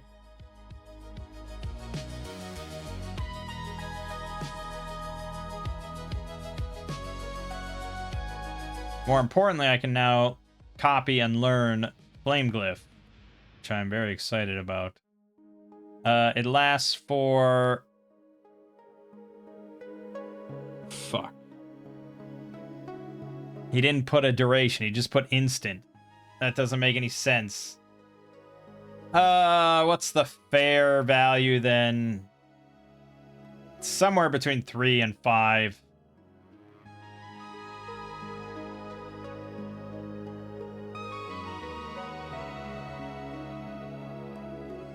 It's a DC 15 for them to not have this happen. But Cause Fear was pretty big at 5 rounds. What is Charm Person at? What in the original book, what is Charm Person at? That's what I want to see.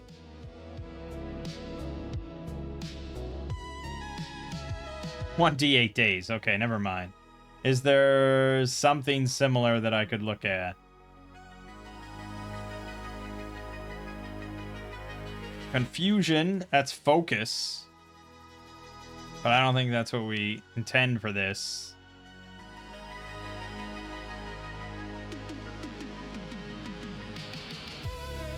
Maybe it is meant to be focus. I wouldn't be so shocked if that was the intent. Does he use focus in anything else?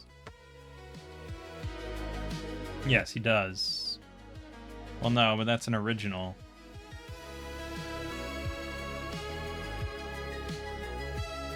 Yeah, that's also an original.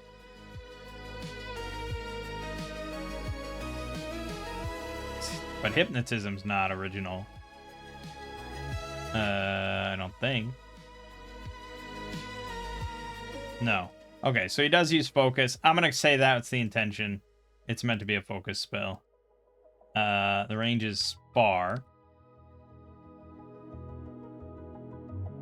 Makes sense then that you're not just berserking an entire like camp within a few rounds and they're all just fighting each other. Like you have to pick one and focus on it. I think that's fair.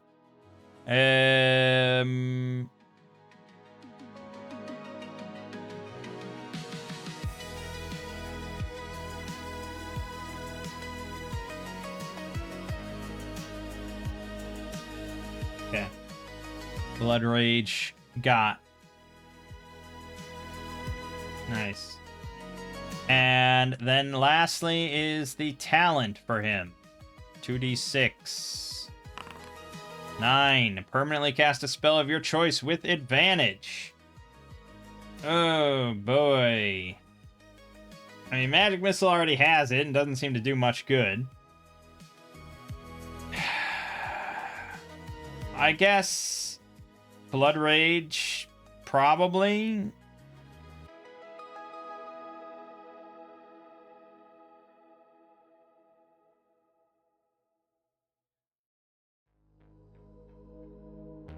Probably, I suppose. You don't have to roll every turn you're focusing in this game, do you?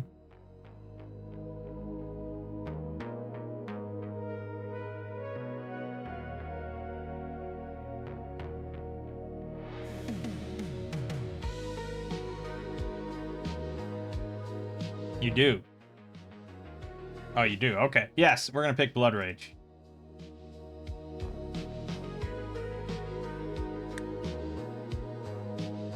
Yeah, and we're probably going to be using that practically every fight if there's multiple targets. Yeah, almost certainly. So that's sensible enough. Right. That's it for leveling up for now. We're still pretty beat up. We didn't get, Cure Wounds back or anything like that. We still have to go back to town and throw 5 gold at the temple. So, yeah, I'm inclined to not continue further, because the characters wouldn't know, but I know there's either 2 shadows or 5 bullywug zombies, and neither one is very appealing. Granted, if we did this room and won, we probably would level up the other characters, but they also might just fucking die, especially because I don't have a way to get anybody up without stabilizing them. And, I don't have Cure Wounds. So I think we'll probably leave this for some other time. And I think we're going to depart. So we're going to put some text here in 3321. Oops. Unfinished dungeon. There's no way to make that text smaller or anything. Like, it's just go fuck yourself. That's what it is. I can make it bigger. I can. Then that's it. Oh, there we go. Text. Font. There you go. Alright, so we're just gonna put an unfinished dungeon there. So we leave. God, are you shitting me? Why did it do...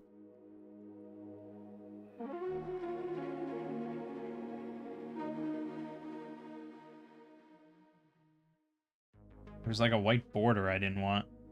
So we leave the dungeon. We're still in a fucking swamp. I don't think we really want to stay here.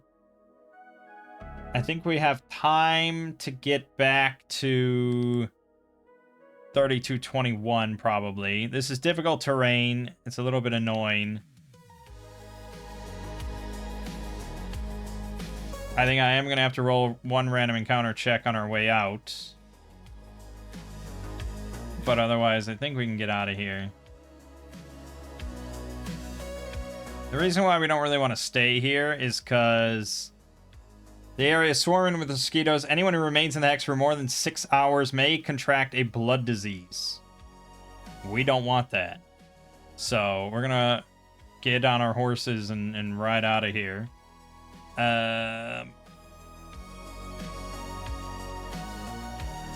So yeah, I'm going to roll the D6 check. We're fine. Excellent. We make it back to 3221.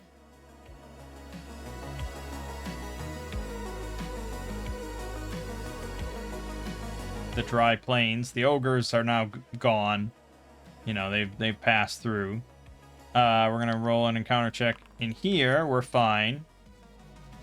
But I think, I don't remember the exact timetable. It gets rough if I take a day off or something like that, so it's hard to say. I don't track that on paper anywhere. But I think we spent a good amount of time on this day getting here and fucking about with the temple and all that. So we are going to camp out tonight. Yes.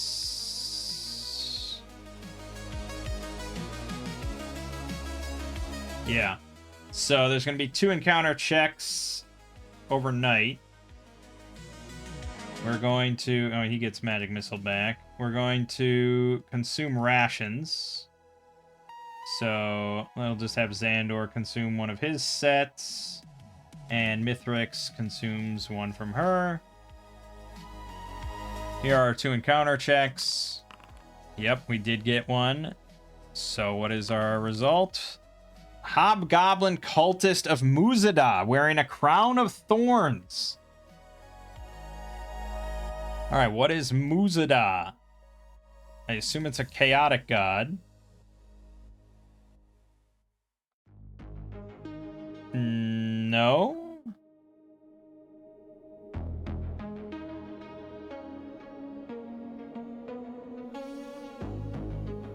No, it is a lawful demigod of tyranny. Oh, that makes sense. They are sort of... Yeah, they're like military, lawful, evil kind of stuff. Callous, forceful, confident. There's a crown of thorns on his head.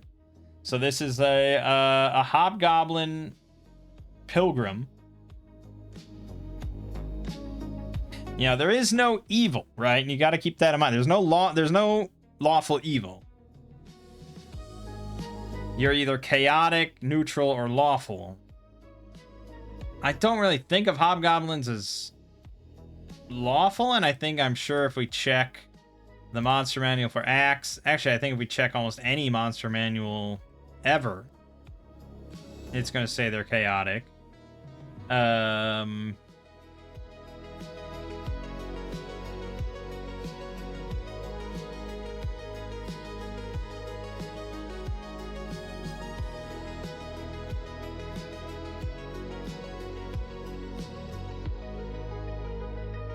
BFRPG doesn't mention an alignment.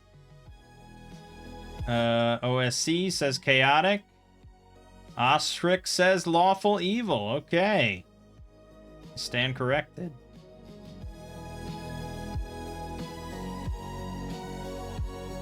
Well, we're not playing Axe or anything like that. We're playing Shadowdark. Shadowdark certainly doesn't concern itself with enemy alignments. I'm almost certain.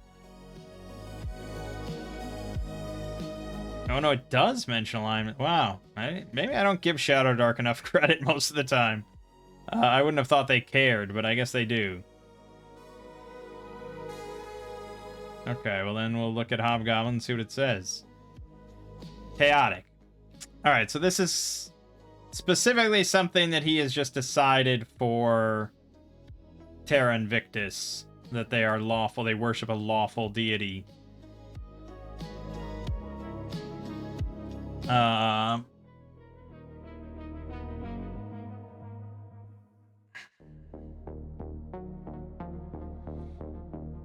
right, let's just get a reaction roll then. 2d6.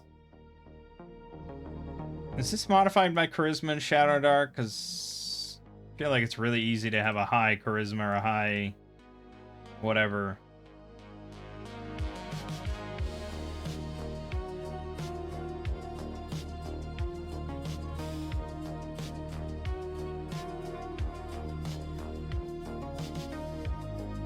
Random counters. Reaction check. Yeah, it is based on charisma. Okay. But it says if the characters immediately interact with the creature to influence their attitude.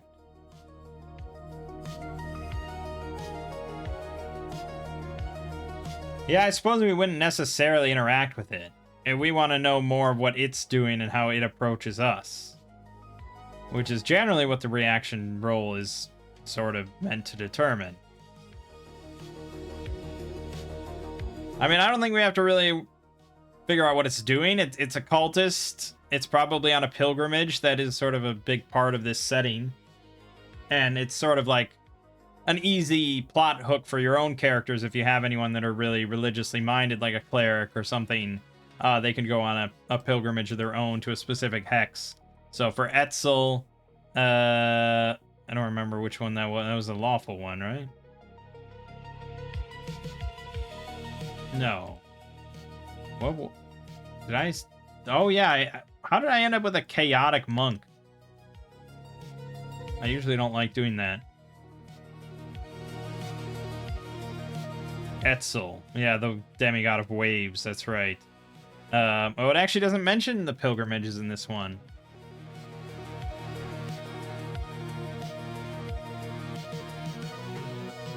So Etzel is 4416. That's where you pilgrimage to, which sounds pretty far away from us. 4416. Jesus. Okay, we're 4416. That's all the way down here on this island we'd have to make our way to.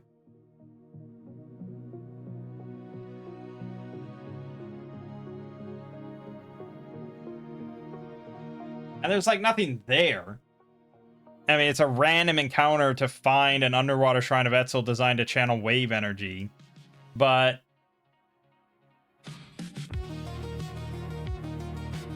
it says to prove your faith, characters can undertake a religious pilgrimage to a location considered holy to their deity. Players are encouraged to commemorate their pilgrimage by building a shrine or temple of their own using personal funds. That's it. Like, mechanically, there's generally no thing to it. I mean, probably some of them do have shrines there or something like that. I guess that one did. It was just a random encounter underwater, which is sort of tricky. But yeah, I mean, if we really fuck up and we really need to atone or something like that, that would be maybe where we'd have to make a trek. Or, you know, I have a DM, or I had a DM, I guess, hoping to have a DM again, that did a lot of stuff like that. He liked to give out a lot of bonuses, you know. I mean, we played, like, sort of power fantasy game, like D&D 4th edition and Shadow of the Demon Lord, and, like, where you got pretty powerful, but he liked to amp that up, too, if we did certain things. So he would absolutely be the type where if you made a pilgrimage there, all the way out there, and you built a shrine or a temple, like, you would become somewhat empowered by your deity. Like, he would give you a special ability or something like that. And I probably agree. I mean, that is a hell of a trek. That is quite dangerous to get out there, I would imagine. But anyways, as for this hobgoblin, let's roll our reaction roll. I'm not going to add charisma. Okay, so he's really unfriendly. And he's just wandering around in the middle of the night by himself.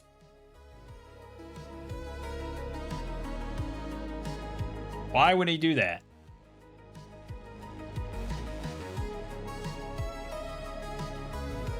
That one is a tricky one. I suppose I didn't need to roll a reaction roll, because we could have skipped that. He's on a pilgrimage in the middle of the night. It's more just like kind of creepy. It's more just kind of creepy, I suppose.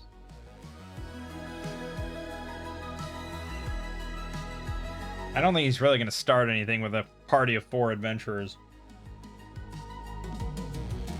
So we just kind of see him at the edge of our torchlight, just walking by.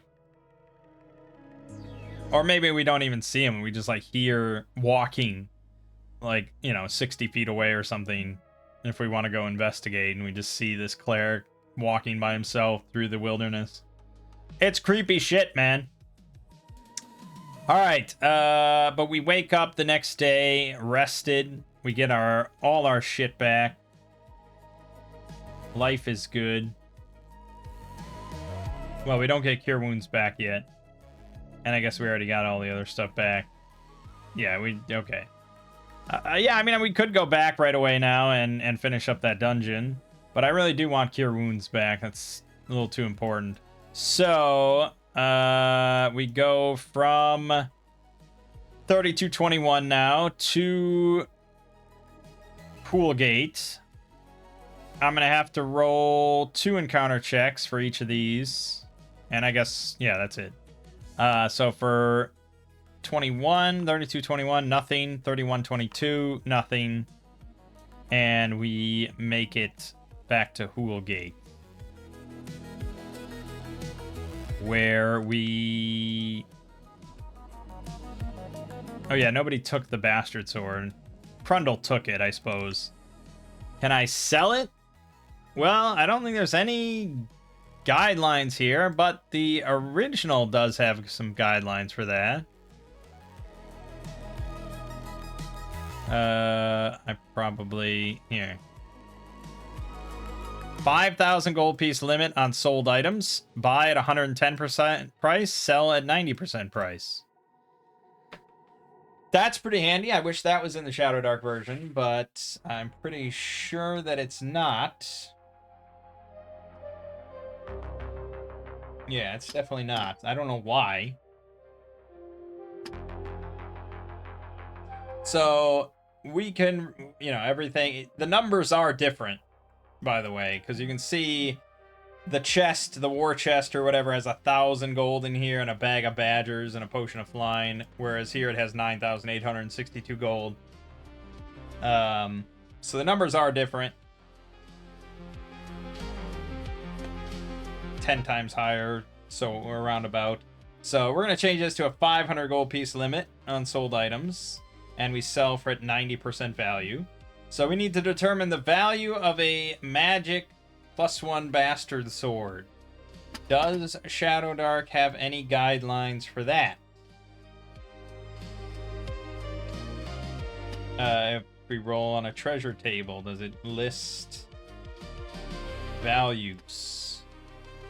+1, +1, +1, +1 magic weapon. Yes, 200 gold, baby. So we can sell it for 90% of that value. And don't tell me no one's going to buy it. You're not going to tell me... I mean, that's like basic stuff. That's not a magic wand or something that really would scare and confuse most people. Like, there wouldn't be a soldier alive that wouldn't want a fucking magic weapon. So don't give me that shit. So, 200 minus... 10% is 180. I feel like I could have done that on my own. I don't even think anymore. I just go to the calculator. It's a shame. Right, well, we'll sell it for 180 gold then, which is going to be hefty. It's 180 plus 137. No, I'll do it myself. I'll do it in my head. It's 317. Done. Okay, good. And do we pick up anything? Well, we picked up the scrolls. Yes, he's gonna learn Flame Glyph.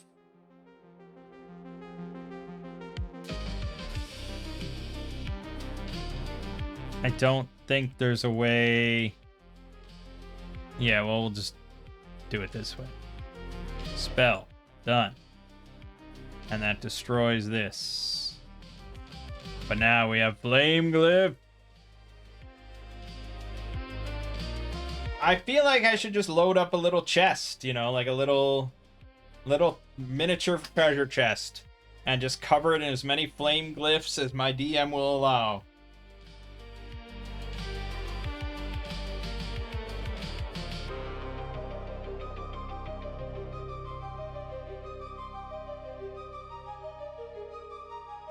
What would I allow if I was DMing? I feel like you'd have to... Well, the big question, I suppose, the only determining factor, really, assuming you're allowing there to be more than one on any object anyways, but since the spell doesn't say it's not allowed, I feel inclined to allow it, especially because they made the damage really low. So the real question is, can you overlap? And I think for balance purposes, we have to at least say no to that.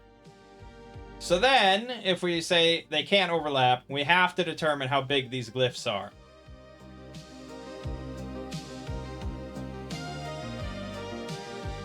I think Axe maybe had glyphs. Or was it a different game? Now, I thought they did have glyphs somewhere. That's a glyph. No, I guess not. Okay, never mind. So they don't have... Oh, they have runes, though. Rune of Warding. I see it right there.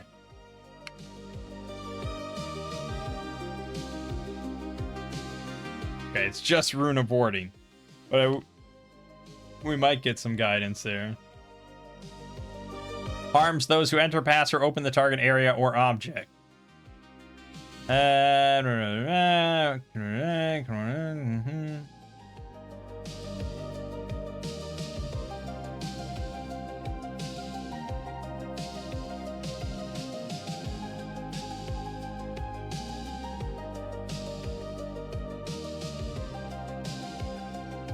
Yeah, you set a password, blah, blah, blah.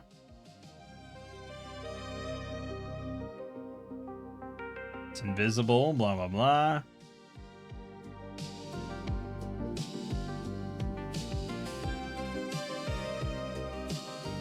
That also doesn't tell me how big the glyph or the rune is,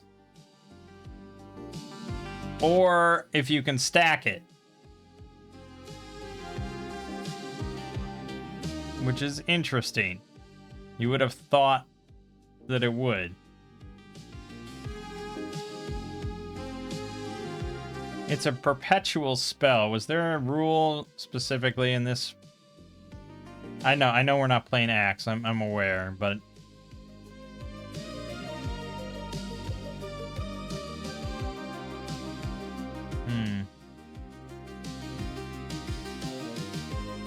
I have no idea.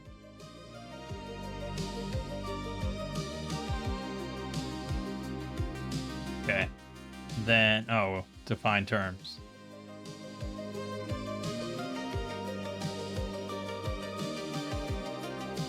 Caster can sustain a maximum of 1 perpetual spell per caster level for each spell level he can cast. Right, a 5th level caster could sustain 5 first level, 5 second, and 5 third level. That would be relatively balanced, I suppose, if you wanted to incorporate that into Shadowdark. That would be a good way to balance it. It doesn't say any of this information. Shadowdark's very free form on that sort of stuff. But rather than trying to figure out how big it is and how many, like, 30 D6 doors or something I can implement, I suppose that perpetual rule is probably the easiest way to do it. So I could sustain, right now, Xandor could sustain 3 fire glyphs at one time. That's still pretty good. That's still 3d6 that I could maybe implement pretty easily. So, yeah, okay, this torch is gone. I think we're running low on torches. Yeah, Crundle's carrying 2 in reserve. But we should probably buy more. So let's buy a couple more torches. Oh yeah, that doesn't copy.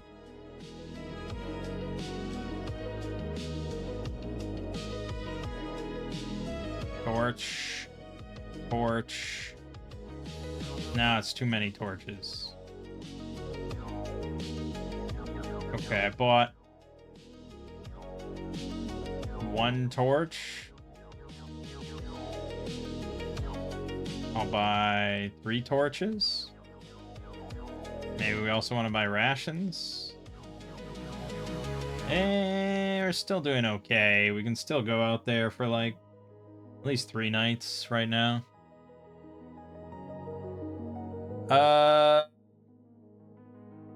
Yeah, that's all good and well and good, I think. So yeah, he's gonna buy a little chest.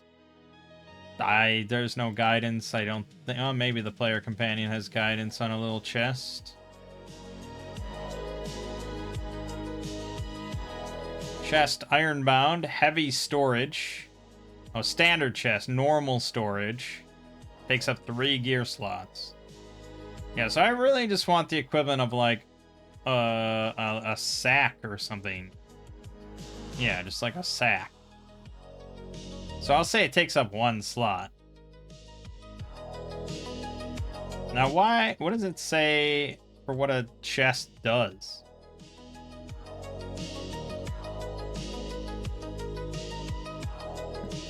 Not much. Just, yeah. You can put stuff in it and lock it with a lock.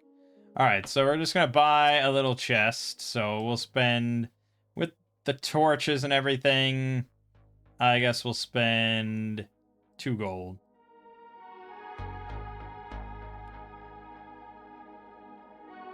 Okay. And now I'm gonna put 3 flame glyphs on this little chest. Success on the first one, failure on the second one. We have to wait an hour, then he puts the second one on, success, and the third one, success. Alright, we've got a little flame chest. Flame chest. 3d6.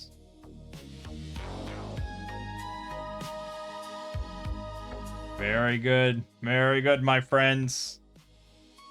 Okay, I think that's where we'll be leaving it off for today. We didn't get a whole lot done. A lot of this time was spent making that dungeon and stuff. But I think it was good that we went through that process.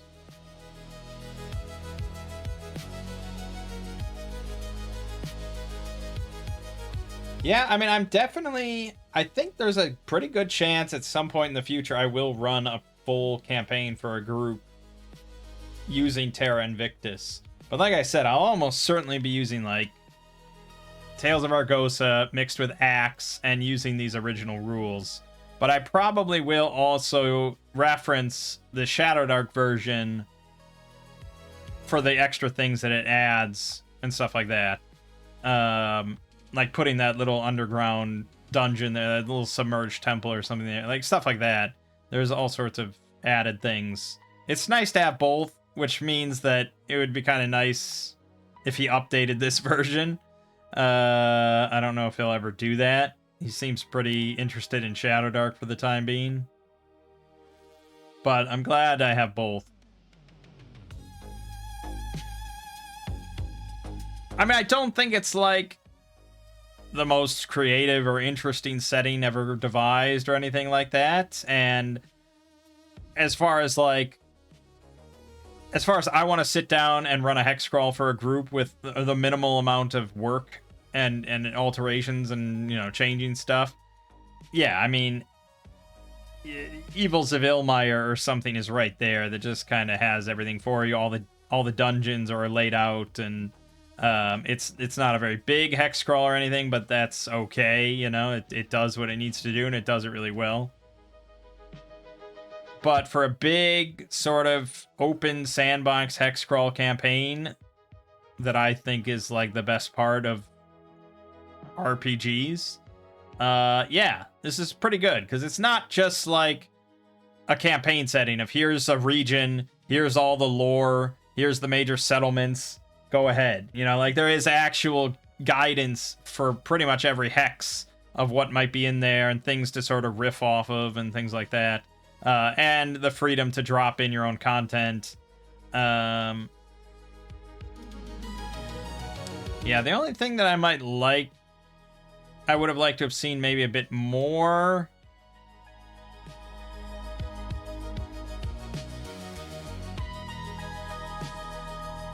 is like, I don't know, I guess I haven't read that many things, but this goblin thing is a good example. It says there's like a small goblin settlement in these foothills. I would have loved to have seen specific population numbers for that. And I think if we looked at, well, because I've been looking at Black Marsh. If we go and look at Black Marsh, which is another kind of open sandbox hex crawl module. This is only 39 pages. It doesn't give you much. Most of the hexes are empty, but it does mention, like, this island is home to 100 men who fish the surrounding island. There's definitely, like, settlements. Like, here's Stardale Falls. It's an elf settlement. 503 population. 6 trolls. Greenton, population 642. You know, this 121. Like, having specific numbers, especially here. A tribe of 190 kobolds dominates the forest north of the lake. Like, for an open hex scroll with, like, domain play in mind, that information is extremely valuable. Now, yeah, I mean, you could come up with whatever. I mean, make up your own numbers and call it a day and move on. But I'm just saying, for something like this, especially something you're going to spend money on and run as a campaign, anything that the author could do to cut down on your work that you have to prepare for and stuff would be nice. Here's Orc Clan has conquered and occupied a former Dwarven stronghold in these mountains. They have over 50 fighting men. That's at least some sort of indicator. You could probably work off of that to figure out how many are in there total. Like, I don't know, 120, 100 something, 100 something of total orcs, maybe. But again, it's just really appreciative of this in Black Marsh. It has all these specific values, especially because I plan on running this with Axe in mind and Tales of Argosa, so that I can easily set, like, market sizes and, or if you want to go through, and you want to actually wipe out a whole monster layer, you know? Like, say you want to go to, here, this grotto is home to 86 mermen. You might want to clear out all the mermen, and this will tell you exactly how many that would be. 86. I don't know why you'd want to do that, and that sounds kind of tricky, but here, 8 hill giants live there. And I love that old school style where it's just like, it makes no notions, really, of what you'll do with that hex, how you'll deal with the giants, if you even deal with the giant, whatever. It's just there's 8 hill giants there, and they enjoy raiding the farms. So, yeah, somebody might come to you and say, hey, there's hill giants raiding us, please deal with them. And it's like, okay, how many are there? 8. That's it. I mean, that's what it is. I think that's great. Yeah, 9 hippogriffs. These specific numbers, I think, are really valuable. So I would have liked to have seen a lot more of that from Terra Invictus. You know, he has that other one that's the one specifically for Axe, Warlords of Gravadia. I don't know. Oh, now my PDF reader's broken. I don't know if that one has, because that's not a hex crawl. That's more of just a campaign setting that just has, like, all the settlement info for the major settlement, a lot of lore and stuff like that. I don't think it's an actual hex crawl. So I really wish there was a lot more out there like Black Marsh. Like, this is not overloaded. It's 39 pages. It's got a little bit of lore for the region. It's got a good amount of hexes that have details. It's got specific population numbers. It's got a handful of settlements. You can drop in easily any sort of module that you want into the area. And that's all you need, you know? Yes, I gotta reset this reader. I got way too much shit open. Stuff's breaking. But alright, anyways, that's that. So, yeah, next time we will head back out. We'll either go back to that dungeon, or we'll go to 3322 in search of these herbs that tribe wanted. One of the two. We also want to go to 3121 and clear that out. I don't think we want to fuck with Ankegs, really, and I don't know if we want to fuck with Frost Dragons or the Eye Tyrant, so... otherwise, we can just go... We can just ask around for rumors. There's always more rumors to talk about. We'll see. Or just roam around, you know, who knows. My name is Mang. This has been Solo Roll Manging.